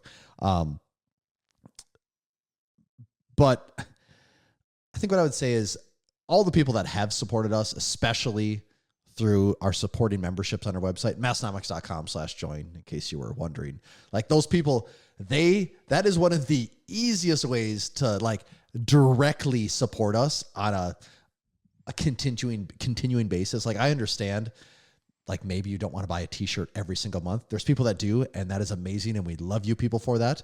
But if you are looking for a way to support us and you want to see Massenomics going forever and ever, being a supporting member is one of the best things you can do. This was all just a really good supporting member. It was just a big sales pitch for that. Yeah, but you say, I don't even want to do that. I don't want to spend any money. I like you guys kind of, but I also don't want to spend any money. Well, then at the very least, liking things on social media, commenting, doing that stuff, even just subscribing, following, sharing, like that stuff does make a difference. It might not be huge, but collectively over time, enough people start sharing things that it does get, it's like it gets absorbed to the ether. Like, people are like, I just feel like I see your stuff a lot. They don't even really know why. Yeah. And it's those things all do a collective effort of that does make a difference. So thank you for everyone that supports us. Thank you for buying our stuff. Thank you for being a supporting member. Thank you for sharing stuff. If you don't do any of those things, maybe start doing one or two of those things. If you do all those things, great. Keep doing it, man. And as long as you keep doing that, we'll keep being here. Yep. That is kind of, I guess, the last thing I would say. I'm like, we've got to up to this point, no matter what changes. I'm like, it seems like we're probably going to figure out a way for it to still keep making sense and working. And Big Moto did have a point too. You know, we also do have other jobs. Yes. Outside of this, where some people don't, and that's kind of like a different X factor for us too. Like that is too. Yes, we can play. flexibility. Yes, we can play different, a slightly different game. When, I mean, we would have taken a lot of different approaches to things if, in the past 5 years, if our income was 100% dependent on Massenomics, it would have. I mean, it would have been different, and the fact that it's not means also there's just not enough income. No, there's not. But I'm just saying, like, let's say. Right. In 2020 and 2021, like, we're like, oh, things are taking off. Let's go all in on this. Like, yeah, that could have been a recipe for disaster for the whole. Like, that could have imploded the whole thing. Honestly, like it could have, because there was like, you could see that, like the line all of a sudden changed drastically, you know, and it was like, oh, like if you start doing just your dumb projections of, well, if this you could have got up, wrapped up in if this keeps up, like we're going to be at this amount. Really? And if we would have been a little maybe a little younger, overeager, younger, or like just like overzealous on that, and like less. You could have made that jump in a hurry, and then all of a sudden we're not doing this out of fun. We're doing all of this out of like necessity, you know. And that is a way different approach to how you are spending money, the products you're making, the things you're doing. And then when sales go down, it's not like, oh dang, what do we got to do better? It's, oh shit, yes, like. How are we going to pay our bills? Yes, you know, this is now a sales machine. This isn't nothing about this is fun anymore. This is a machine that has to generate money. And luckily we haven't been in that position. And so we can keep things like we always, Massenomics come to it. It's always fun and fresh, and it's kind of whatever we want it to be. And that's sort of a luxury in a way. I mean, it's a luxury that we had to work very hard for, meaning like basically running 2 full-time jobs all the time. But right. And to that point too, it does go to others that are continuing to make it work, even as it gets more of a struggle. Like the friends of ours that run similar businesses, I know, like they've talked about themselves having to take on more other work, whether it may not be like going and getting a new job, but it's like using some of their skill set and being like, yeah, I'm not busy enough on doing this apparel company, so I'm going to use some of what I'm able to do and do it for someone else to, you know, like whatever those services are, you know, whether it's printing or designing or whatever that is that they're doing now, do that for some other companies too, as like an additional even shipping and fulfillment. Like some people do that for other people. Right. Yes. So that's like for us, would you say like, could you ever add in the printing, you know, could we take advantage of that? Like that's the one step we never have done, and that's not something we've ever really wanted to tackle. That has a lot of constraints around it as far as with it, space, a lot of time, equipment, labor. Like the biggest thing to me is also like the know-how. Like that's screen printing isn't easy. No, you know, we've worked with enough it companies and seen them struggle enough. Yeah. Actually, talk to anyone that's hired a screen printing company for anything. They probably have many issues they could tell you about what they've had with prints over the years. Yeah. So that would be the one area that if we were going to like, you know, integrate more up and down our chain, like that would be the one thing we could like, if you were saying, what aren't you doing that you could, that would be the one. And I just don't see it. Like it just I've thought about it many times, and I've looked at used equipment many times, and every once in a while I'll think about it again and be like thinking, and then just start penciling out. And I'm like, I still don't see how it even makes any sense. You know, I mean, when you start talking about the time commitment, and you look at all right, how many units, and we save this many per unit per year, even at that, whatever that number is, it just doesn't seem worth it at the end of the day. That's where to justify it at a certain point, you almost got to say, well, this also just needs to be a printing company. I mean, it does. Where we're, like to justify the equipment that you need to do it right, and then to be using it enough, then it's like, no, it's just also a printing company for others too, you know, to make that make sense, I think. Yeah. Has been my assessment on that. Yeah.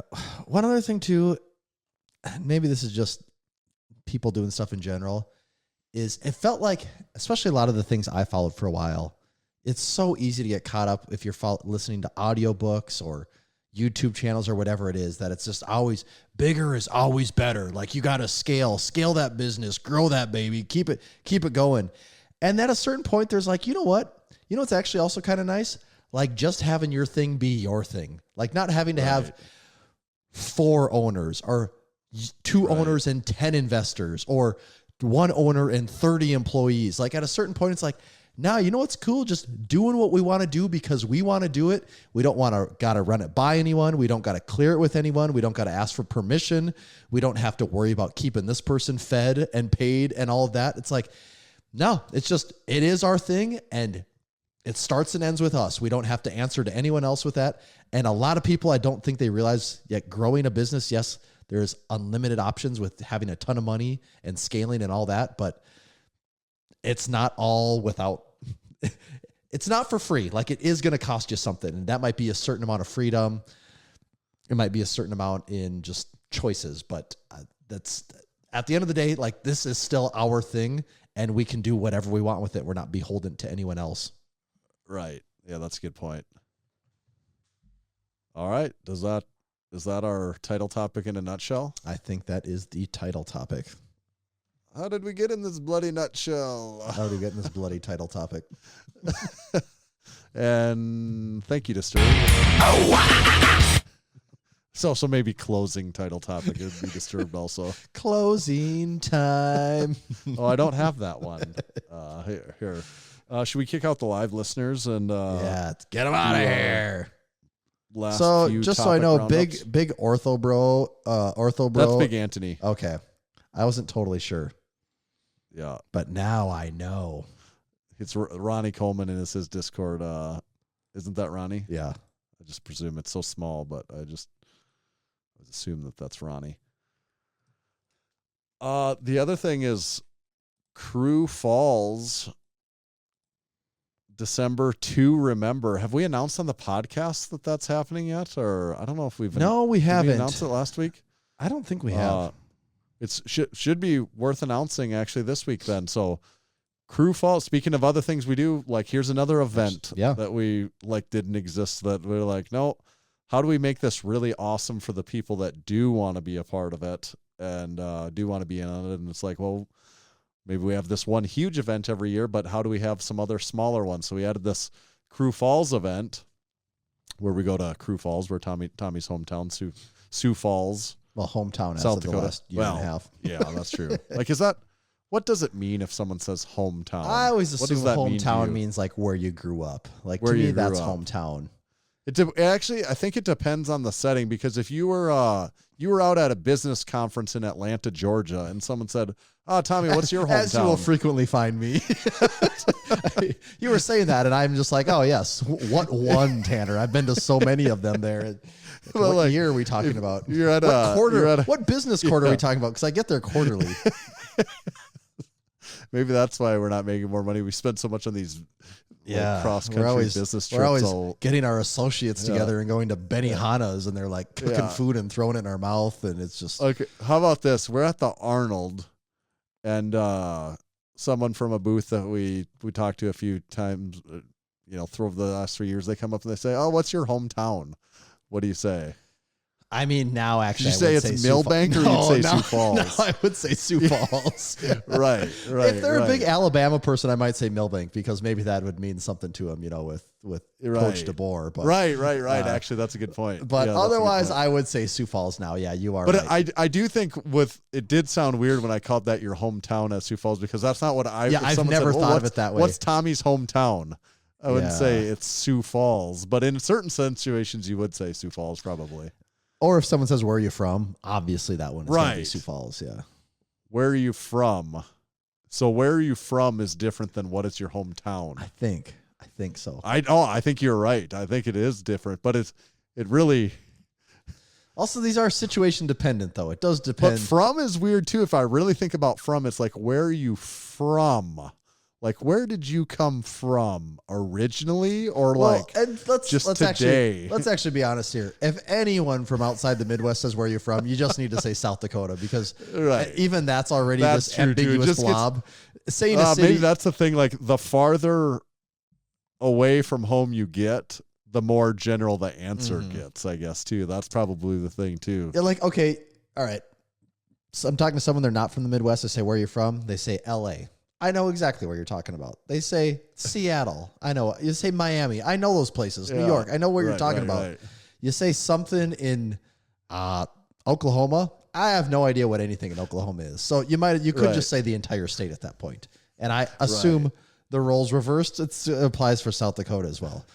For most people, why you I don't say think Western, Northeast, South Dakota. It's universal let's language. just really throw them off. Yeah, I don't think Sioux Falls carries much more weight than Aberdeen in that scenario, other than they've maybe heard the word Sioux Falls before. Maybe, yeah. Like a lot of times, maybe people, like if they've heard of a town in South Dakota, it's probably Sioux Falls. Or actually, they'd be like, oh, Fargo, I was right? going to say, yeah, they're going to be like, is that close to Fargo? That'll be the most common town that they know from South Dakota is Fargo, a town not in South Dakota. That has to be, actually, it would be interesting to know.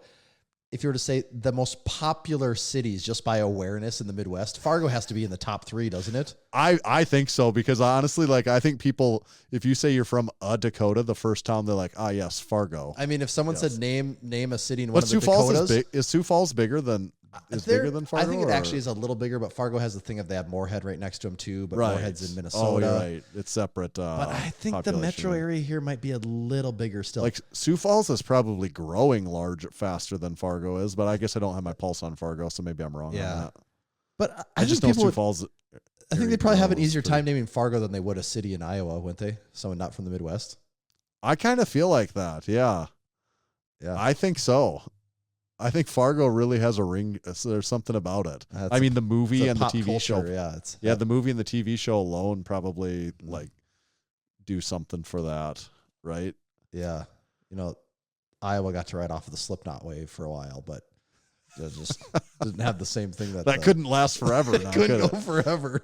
I think part of the problem with Iowa, there's a lot of towns that are there's a lot of cities that are some semi-comparable to me, almost like where you don't have like these outliers. When we're talking cities, now that I'm not that far from Iowa and we've driven through it several times, I'm like, God, I don't know. In my mind, just passing through like Des Moines and actually some of these won't even go to, but just in my mind, Des Moines and Iowa City and Cedar Rapids, it's like, I don't know. They all kind of seem like big Iowa cities. They don't stand out as being drastically different.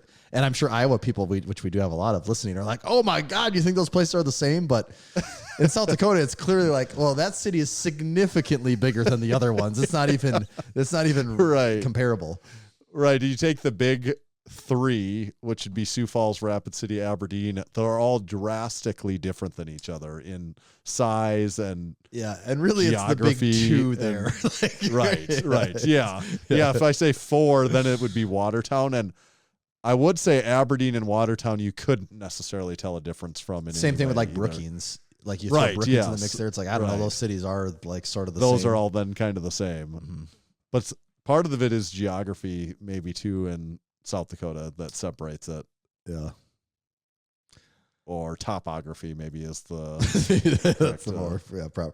I don't even remember what we were talking about anymore. We've gotten so deep into Midwest cities here. I've lost track. What did we say? Where you're from? I just remember we were going to a business conference in Atlanta, and I've just totally lost track of where we're even going now.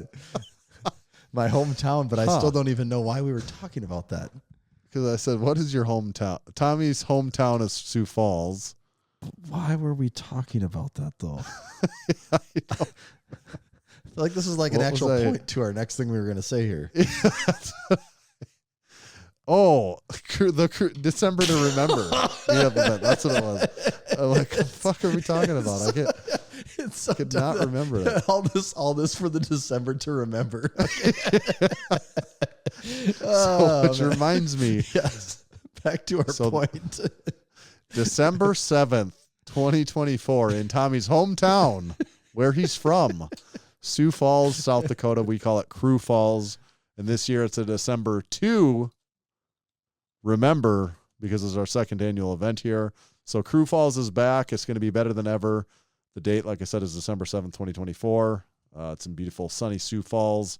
Similar to last year's event, including probably a few crew meals that we haven't exactly decided what those look like. But I think we also kind of know what the hot spots are and what works well for us. So I don't know. Probably comes down a little bit to numbers of what we need to do there. We probably should. I think we did it last year. Now I'm just thinking we should do this soon this week is put on a form on the website. Oh, the RSVP. That if you're planning on coming, you RSVP, ask you just a couple of questions. Yeah. When you're coming, who's coming, etc. We'll put that on there so we can start to get numbers put together that are somewhat more concrete. But then also there is a big crew training session. A big part of the event is the training session. We do a YouTube training vlog. We'll do a vlog of the whole weekend and then probably a gym tour while we're there. And this year we're going to be going to a new gym in Crew Falls that's not even open as of right now. I don't think it's actually technically open, right? I don't think it is yet. No. But it's Big Casey down there in Crew Falls. We wanted to go to a new one. Although Liberty Barbell was awesome for us last year, we just want to do a new one for the sake of people that are coming again and just like do something new, like a new experience. And then we get to do a new gym tour while we're there too at Los Campeones. Campeones? Yep. Campeones? Close enough. How do you say it? That's say about as good as you'll get, Tanner. Yeah. Okay. It's stands for a whale's vagina. I know that. It's Spanish for a whale's vagina. It is. I don't actually know the exact business model of that. It's sort of a chain or like a franchise gym. Yeah, I guess I don't know the legal workings of the whole thing, but yeah, there are like I'm going to need to see their their filing with the state. I'm going to need to see their articles of incorporation here, and I want to see some partnership agreements. I will not support any business until I can know on paper how this framework. Are you an LLC or an S corp? Yeah, what are we dealing with here? And if you're familiar with our podcast, you will know that we like to know when businesses were incorporated. So we're going to need that date as well. Yes. I suppose not altogether all that relevant, the structure of the gym business that they're running for us going to visit for a day. You might be surprised once you actually get in there how relevant that can be. I'm going to need to know what kind of company this is in order for me to trust working out there for one afternoon. Is there any silent partners in this business? But I think they got really cool equipment. They've been following along on Instagram, some of that stuff they're getting. So we'll be excited to go there and train with the crew. And so it's essentially just a day and night long hangout for everyone that wants to. Yeah, just a weekend hangout, get everyone together. Last year we did have a few guys fly in case anyone is hearing this and they think maybe they're interested. Sioux Falls is significantly easier to fly into than Aberdeen. Yes. And also depending on where you're at. That's part of why we do this event in Crew Falls, just because people that are flying, like you can. I know I think in the Discord, there was some guys out of California saying, "Oh, flights into Sioux Falls are $300 is all," which is, and then once you're here, you're here. You don't got to worry about driving 3 more hours. So, depending on where you're at, you might have a decent flight. And also, Allegiant does fly in too. So if you're near an Allegiant airport, sometimes you can find really cheap flights that way too. But yeah, and also it's a pretty reasonable drive for obviously all of our South Dakota people, for our Fargo people, not that far. A lot of our Iowa people we talked about, not bad. Nebraska. A lot of our Twin Cities, Minneapolis people, there's a ton of people. If you draw a 3-hour arc radius around Crew Falls, catches a lot of people in that 3-hour or less drive, which to us is like nothing. Yeah, it's just waking up in the morning. Our Brookings, our Watertown, Omaha. Yep. Minneapolis is not far from there. Omaha. Yeah. That's my Peyton Manning impression. So, yeah, we're putting it out there early. Hopefully, we can get some people to show up again this year. Last year was a pretty damn good time. What do you think? Was there about 20 of us last year? I think the number was right around 20-some. Was it even a little more? It might have been like 22. Because by the time we went out for dinner, we had a few extra people show up that Saturday night. Once we started hitting up the downtown. Yeah. What we probably really need to do is for like the Saturday evening, see if, I know we tried last year, but maybe didn't do enough. We didn't have enough lead time, is like, see, is there anywhere we can get where we actually have like a dedicated spot? Because I'm wondering, like, what if we end up with 30 people? Well, the problem is then you actually yes, you can get a dedicated spot. You have to but it's like $500 to rent the party room, and it's like, we don't really want to do that either. I guess it worked actually. Last year worked perfect. It did. We actually ended up with our own dedicated room at a place. Right. Right. So it did actually work quite well. Yeah, it did. So I'm looking forward to it again. It's going to be a ton of fun. It's always. always great getting the crew together, lifting and drinking. Yeah, so that's another perk of being a supporting member. Come hang out on this. You meet some new crew. We usually got some goodies there. This year probably be no exception. I don't know what it is yet that we'll be handing out to people, but it'll be fun, and you get in on the YouTube videos and the party too, right? Anyone that's a big cigar guy probably likes that Saturday night. I can't picture a better time for a few good cigars. And I mean, there's no roll of the dice. There's nothing more exciting, more random than what the weather could be the first week of December in South Dakota. That's weird. It was outside of being like 70-mile-per-hour winds last year. It was really quite nice. outside of just earth-shattering wind. And I say that actually, honestly, my recollection of outside of it being horrendous wind, it was pretty nice day. Yeah, well, I think the temperature was 30, but yeah, with the wind chill, it was all of a sudden -10 or something like that. I remember trying to carry the Massenomics 4x4 banner into Jonah Leo's gym. I'm like, this will literally is going to take me soaring down the interstate if I don't hold it. Yeah. Yeah, that wind had some bite last year, but it could be, like Christmas this year. It rained on Christmas. It was 40 degrees. So it could be 40. It could also be -40. You don't know. It's like rain on your Crew Falls December to Remember day. Could be anything. So don't actually just be on the lookout for a RSVP within the Discord, and then more importantly, once we have a page set up where you can actually fill out the RSVP form, do that if you're planning on coming to the Crew Falls December to Remember event. Tommy, the Brown County Fair started this week. Aberdeen, Western Northeast South Dakota. It's actually, I believe it is it might be the biggest fair in the state of South Dakota. It might actually, in some capacities, it's bigger than the state fair. That's what they say. Oh, I think for sure it's bigger than the state fair. Yeah, and then it's bigger than the Sioux Empire Fair, I think. I think so, but Rapid City's probably not even close. I don't. Do they even have a fair out there? They do have a fair. I've been at the fair. I did a strongman competition at the fairgrounds. Oh, that's where that was? Okay. Yeah, but it was. I think it's kind of rinky-dink. One thing that I'm realizing is unique because I went to the Sioux Falls Fair. It's called the Sioux Empire Fair. That was this past weekend. Right. I ran into Big Bryce. Big Bryce. How'd you spot that little guy in the crowd? I know, right? Just ran into him. I always run into people in town here, and the perfect little sweetie himself. He was. And one thing that is unique about that fair, though, is just to go to the fair does cost money, whereas the Brown County Fair, State Fair, does too. Does it? Okay, and that's that's part of the appeal of the Brown County. Yep. That's what they've hung their hat on that for decades now. Is that the Brown County Fair is no general admission. That is a huge selling point of the Brown County Fair. Is no matter what changes, they're pretty stuck on the no general admission cost to get into the fair. Yeah, so you can go in, walk around, see stuff. I mean, you can't go on rides for free or anything, but you can see all the sites and everything for free. Whereas here, like the Sioux Falls one, I think it was $10 per adult to get in. So I mean, just kids are free. At least that at the state fair. I'm sure the state fair is probably close to 20. More. I think. Yeah, right. It makes sense though from the standpoint of encouraging vendors because I'm like, well, once you're in there, everyone's spending money once you're in there. Oh God, yeah, that's just all it is. Just bust out another 20. You just make it rain money at a fair and be like, I have nothing. Just dissolves into nothingness. Yep. Yes, that is true. Well, how was the Sioux Empire Fair though? How did it compare to the Brown County Fair? Did it feel like a slice of the Brown County Fair?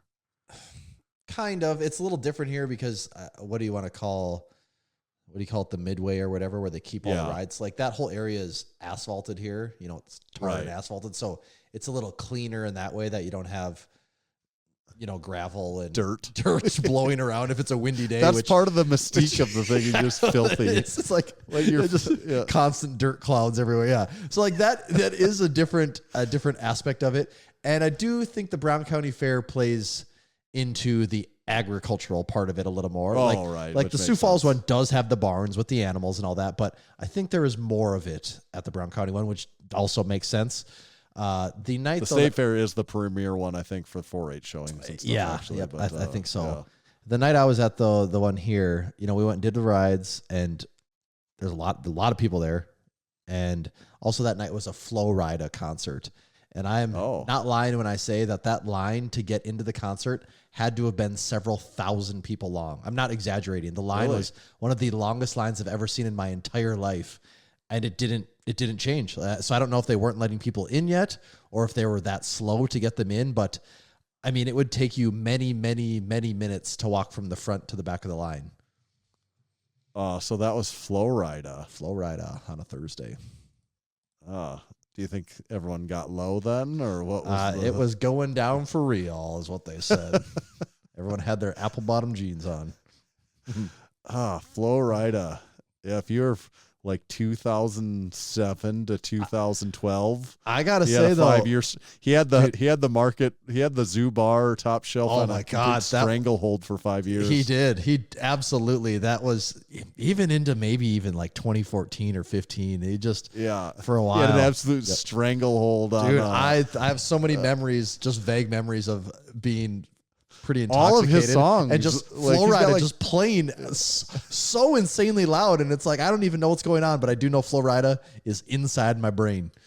It's kind of funny. I had to look up Florida. Like, I know all these songs, have heard them a million times, but I actually don't really know. I didn't even really know what Florida looks like. Is how little like this is just like permeated my consciousness without me ever spending any time actually looking into Florida. Like, it just was unavoidable music for a decade. It's crazy though how many songs, like, you don't even have to be a fan of him or like music to just know. I mean, I'm looking his I know, top that's songs. what I mean, His yeah. top songs on Spotify. Okay, Low, apple bottom jeans. Okay, Wild Ones. You might say I don't know what that song is. Club Can't Handle Me. Like, The second you hear it, you'll know. Good Feeling. Yeah. I get a good feeling, like that one. Yep. Club Yeah, Can't Handle yeah. Me. Right. Right You round. spin my head. Yeah. Like that one. Like, and those are just the first 5. Let's see what's next. Going My down House. GDFR Welcome is- to my house. Whistle. That Yeah. one's going down for real. I Cry. I Don't Like It. I Love It. Those are all super popular songs. I mean, most of those songs on Spotify have over 600 million plays. Some of them have 1 billion plays. Dude, the guy has managed to crank out some hits. Yes, he has. Wow. So do you like Florida? It's actually funny because we'll play his music for my boy. Like, Right, I'll be right. like, That's "Oh." actually good. Like My House. He thinks My House is a good song, probably because we Yeah. just play it, and so he thinks it's funny. I think Florida is one of those people where people like to clown on him because he's like this commercial rapper, Yeah, I can Like, see that. He's not getting a feature with anyone that has like any like street cred or like that's hardcore He's not in any way. hard. No, Yeah, he's not. yeah. But you can't deny the guy has made a lot of pop bangers, and I'm not above hating. Or yeah, I'm not. You're not so going much- to hate on people. Yeah, I'm not just gonna for like the- sit and hate on pop music because the whole point of it is just to be like songs that are just dumb, fun, and well known. And I mean that's what he's done. So for that, I do got to give him a ton of credit. Yeah. Also, who I want to give credit this week is Build Fast Formula. If you like Florida, you'll love Vaso Blitz. That spun me right round like a record baby right round. And I got low with some Full Blitz. What were the other songs? You take Full Blitz and mix it with some actually Vaso Blitz. take Vasal Blitz and mix it with some Full Blitz and you're gonna be a wild one. Yes, and also 80/20 protein powder. I Okay, don't you know take another Full song to Blitz reference. with some Yeah. Vasal Blitz and go to the zoo. The club's not gonna be able to handle you that night. Ain't nobody gonna be able to handle you that night. Use discount code Massenomics at buildfastformula.com. That saves you 10% on your entire order, every order that you ever make there. Also, if you sign up to get a subscription model on any of the products, you get another 10% off. I think they have free shipping on all orders $100 or more within the U.S. I've been seeing a ton of Massenomics crew members getting Build Fast Formula supplements and trying those out.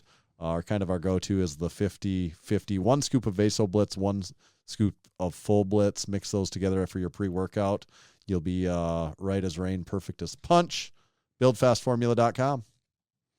And this episode is also brought to you by Texas Power Bars. Buddy Caps first started lifting weights in the late 60s and began powerlifting in the mid-70s. At the time, he was working for Image Barbell building gym equipment. Around 1976, a local machine shop started making Olympic bars for them, calling it the Image Bar. In 1977, Image Barbell became Champion Barbell. It was then that Buddy started looking at the bars with an intent of changing them for the better. In 1979, Buddy bought his first lathe to begin addressing the known issues. In 1980, his passion, drive, and purpose now had a greater mission. Buddy set out on his own to make what he believed was the greatest bar he'd ever seen and trained with, and the Texas Power Bar was born. It was strong as a house with the best knurling and was maintenance-free. Hundreds of state, national, international, world, and Massenomics powerlifting records have been and continue to be set and broken on the Texas Power Bar. To learn more about Texas Power Bars and buy one of your own, visit texaspowerbars.com. Tommy, you know we're the Mount Rushmore state, right? Well, actually, I got one more thing here. Okay. Brown County Fair. We did. That's not. This is fair related. Oh, actually, it's still too, okay. So. I was saying. So you go into your fair thing, and then I have mine's a little bit longer. Okay, thing, I wasn't done with that topic yet. Yeah, no, this is fair. This is just Mount Rushmore transitioning to a fair thing. So everyone listening to this podcast is just dying to know, what is the musical lineup for the Brown County Fair? Who the hell is playing there? And just for you, listener, you might as well be walking on the sun. just for you little listeners, I'm going to find the lineup here. So annoying how they don't actually just put it out there. How this? I know the Friday night full. Yeah, lineup I want to is- give. Okay. I want to give the full week. All right, Wednesday night. So Tuesday night was rodeo. Tuesday night's rodeo. Tonight's- This is Monday night's rodeo. Monday, Tuesday's always rodeo. Wednesday night, which is actually, oh no, today's Tuesday. Okay, Wednesday night you get Sawyer Brown with special guest Ned Ledoux. I feel like I recognize the name Sawyer Brown. Ned Ledoux. What's that? Ned Ledoux is the late great Chris Ledoux's son. Okay, It's Ned Ledoux. that's why I feel like I know the name Ledoux, because of Chris Ledoux. Yep. Don't know any of those songs, but I feel like I know the name. Sawyer Brown, I you feel like I would've know for that name sure too, heard though. Some of their Yeah. songs. They've probably played at the Brown County Fair 30 times in the last 20 years somehow. Okay.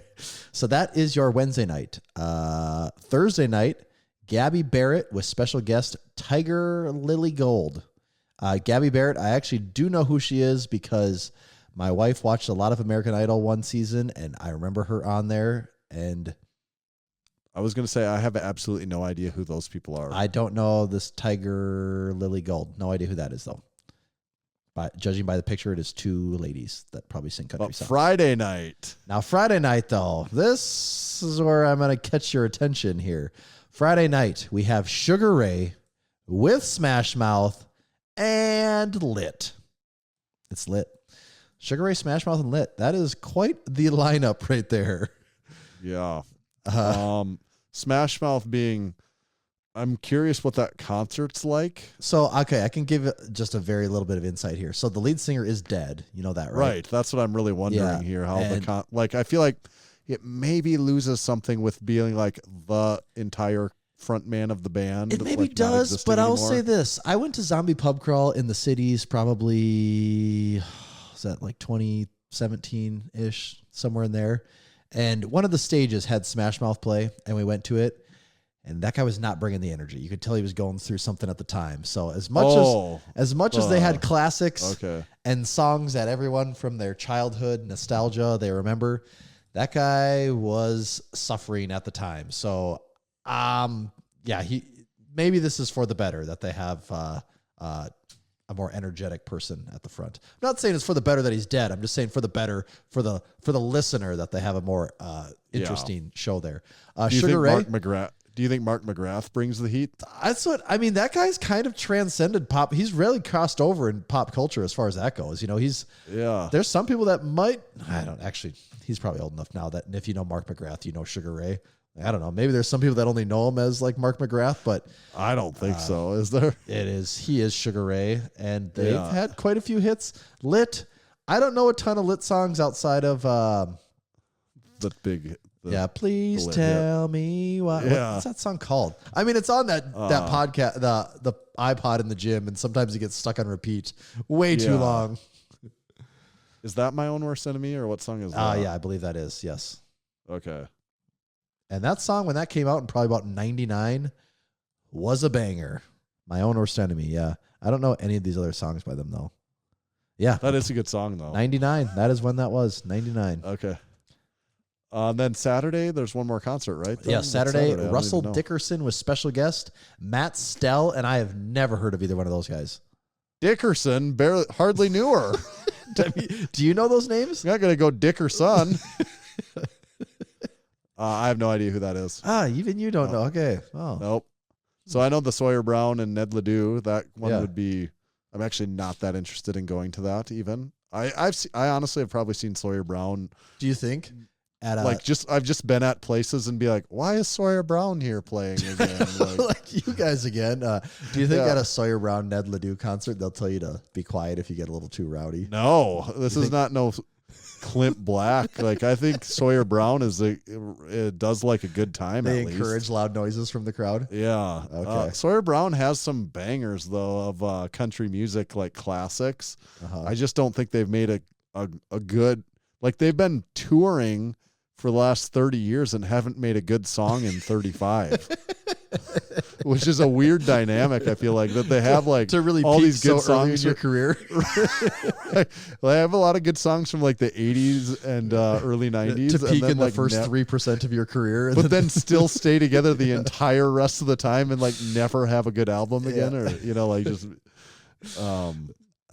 But they do have some good songs. Last year regarding the fair, I can't remember if it was Friday. I think it was Friday night. The headliner was Lil Jon, and Yeah, I had some fun at that that's one. cool. I think a lot of people were caught off guard that Lil Jon is a DJ set and not in fact Lil Jon just rapping the verses to every song that he's in, because that would obviously That would be also a really weird that would thing get that old wouldn't and work weird very in a well. hurry. Yeah. And as far as the DJ set goes, I was having a good time for that one.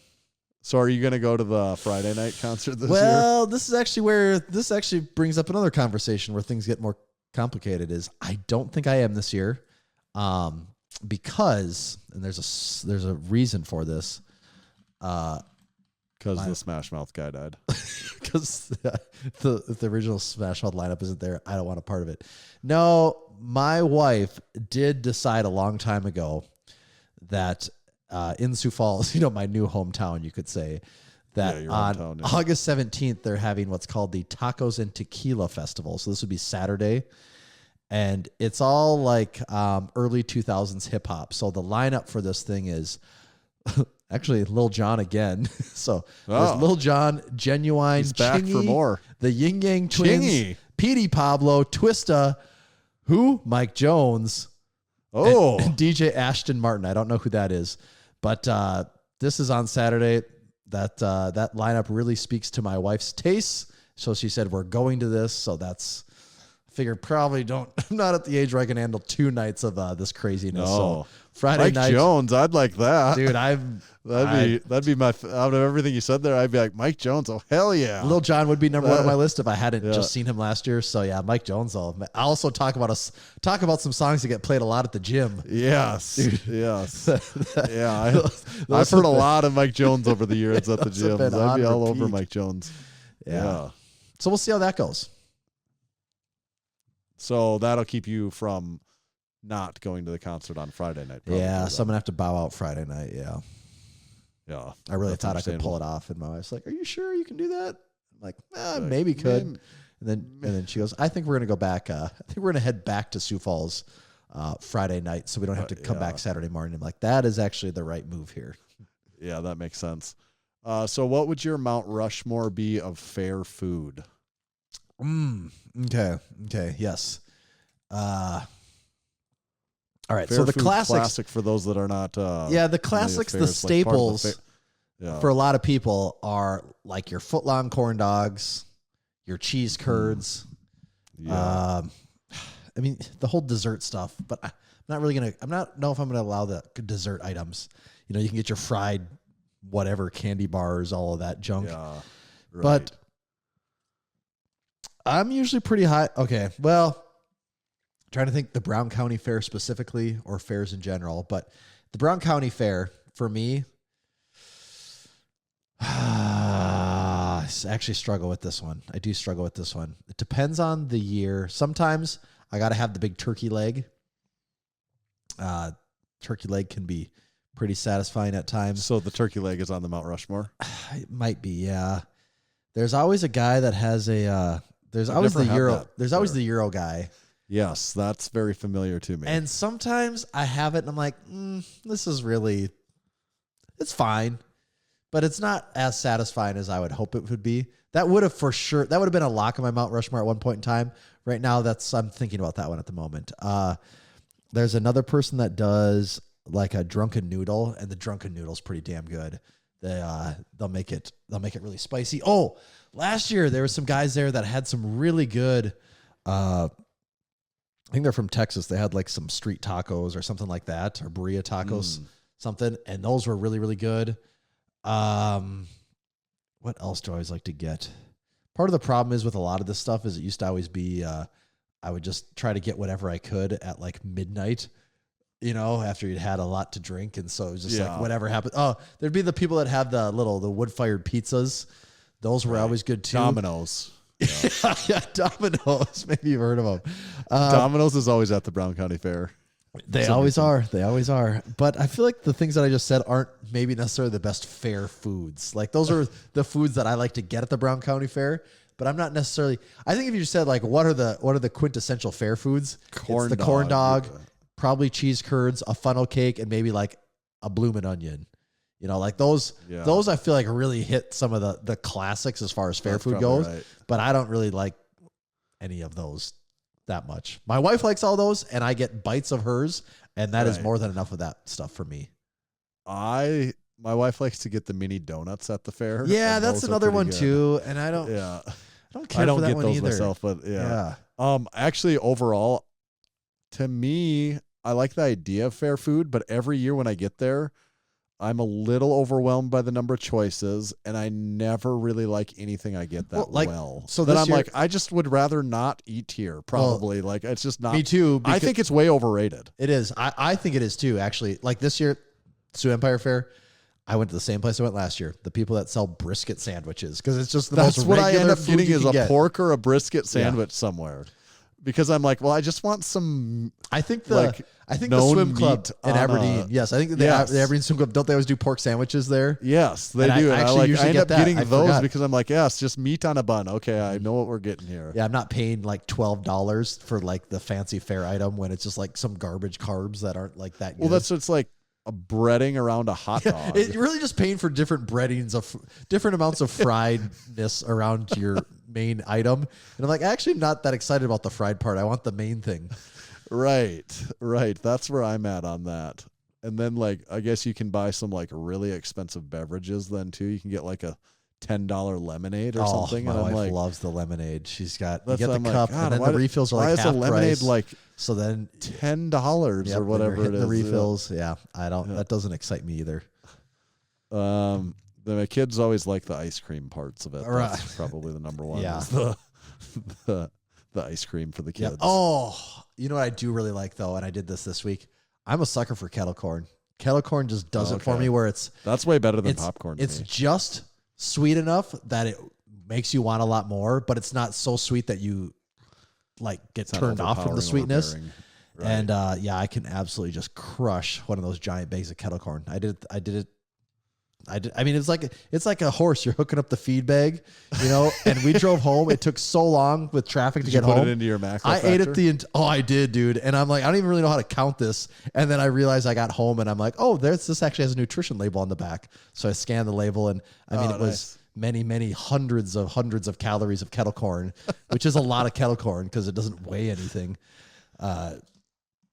Yeah, kettle corn. That's the closest thing I get to a guilty pleasure at fairs. Yeah, So I didn't really answer the question of my Mount Rushmore. I guess if I'm in Aberdeen, my Mount Rushmore is the tacos, the wood-fired pizza, the drunken noodle, and probably the turkey leg. That's my Mount Rushmore. So is the turkey leg good? You kind of got me maybe a little interested in the I actually turkey don't even leg. think it's. I Or don't is even it, think like, it's like that dry? amazing. It's just like better than all It's the just other like stuff. the show of carrying around the turkey leg. Is that? I mean, is it's that, a decent amount of. It can be a decent amount of food. It's just like you're actually getting. You're just not paying for fried Right. shit. Is the thing, you Right. know? That's why I'm kind of like, yeah, maybe the turkey leg is the way to go. But it's been, admittedly, quite a few years since I have gotten one of those too. So And also, the last time I had one, I had had a lot of alcohol before. So maybe Right, I so haven't you seen don't it care. through alcohol-colored glasses, you know? Yeah. All right. This week, I want to do something special here that I haven't done. We haven't done for a hot minute. Make sure to leave us a review. Wait, on did we Apple do supporting our Podcasts. supporting members? Yes, we did. Did you have any? Was to I add? spacing out? Did you call out Colton for his performance? Yes, I did. Wow. Colton and Big Ben competed together. Okay, maybe So- I wasn't so here. long ago. Maybe I wasn't Yeah. here for that part. Okay. I know I did say that part. Wow. Yeah, I had those two written down together. Well, to be fair, there was one time when I thought my mouse quit working, so maybe that's why I got distracted. crisis averted. Please leave us a 5-star review on Apple Podcasts. Those reviews really mean a lot to us somehow. I'm not sure how. They really but they mean a are lot important. to someone somewhere Yeah. for something. And I'm going to read a couple of them here today. So 5 out of 5. Great podcast. Introduced it to everyone but my mom because the podcast is anti-Red Robin and that's her favorite restaurant. Guess I won't be getting lift shorts for my birthday. That's from Nah You. Next one is from Big Jace's girlfriend. Big Jace's girlfriend review of the podcast. He makes me listen to this every week. I ask him to save money. He spends it on Massenomics instead and says he put pen to paper. He can't afford not to buy it. Very informative, very funny, big workout nerds. I put this on to get him to shut up. Next one is from I Potter. He said, not a lifting podcast about something. If you're looking for a lifting podcast about something, this ain't it. But if you're looking for a lot of good info, a lot of insights, understanding how to get strong, how to stay strong, how to use your strength in this podcast addresses all the known issues. And to top it off, it's maintenance free. Oh, So next time you're driving your Chevy Malibu to work and sipping piping hot Pamplemousse LaCroix or whichever flavor your druthers may have, give this podcast a chance. Heck, you might even learn something about the Oxford comma. Great callback to the podcast. The Oxford comma. I was actually Is the thinking about that Oxford one. comma the final comma in a series? Is Yeah, that the one Oxford before comma? and. Isn't that the Oxford Yeah. comma? Okay, the one before and in That some yes, people right, leave out. Right. It was with Right. Jim Wendler that we talked about that, right? Yes. I was thinking about that the other day. Yes. Last one's titled Red Robin. This is from Chet69. I've been to Red Robin many times, but after listening to this podcast, I am beginning to wonder if it was actually just a simulation. Yes, it actually is a simulation. It all is a simulation. This podcast has been opening my eyes, and I'm now considered woke. So, yes, we're contributing to woke culture here and like letting people know that Red Robin is, in fact, You have been part of awoken. the simulation. Yes. If there's anything they say about the Massenomics podcast, it's woke culture. Yes. So thank you for those that left us a review. Please, you leave us a review on Massenomics podcast on Apple Podcasts, and we could maybe even read it in like a decade from now. I think there's a good chance, and you'll be like 5-6 years older than you are right now, and you'll listen to us, still be listening to this podcast, and you'll hear us read your review from Apple Podcasts. That could actually it was happen. worth it. That day. That you just took to write happened, that. actually. Like, they're out of those 4 people. Let me know if you're one of those 4 people and you listen to us read your ad Or get in touch your, with who wrote review. those and tell them they need to go listen. Be like, oh, we quit listening to that. You guys are still doing that? It's, We quit it's how listening to we that bring you years back ago. in. They're like, wait, that podcast is still going? I wrote that decades ago. You guys are still doing that? What Well, do you I might as talk well- about? I might as well start listening again. That's how we rope them back in. Yeah. Don't wait. Just be excited for our drop on August 22nd. Some cool stuff coming there. Sign up to become a supporting member before the line in the sand coming in the next month or so. So not a lot of time left on that. And subscribe to our YouTube channel. Tommy, where do they find you at? You can find me at Tomahawk_D. You can follow me at Tanner_Bear. Just make sure to follow Massenomics at Massenomics. See ya.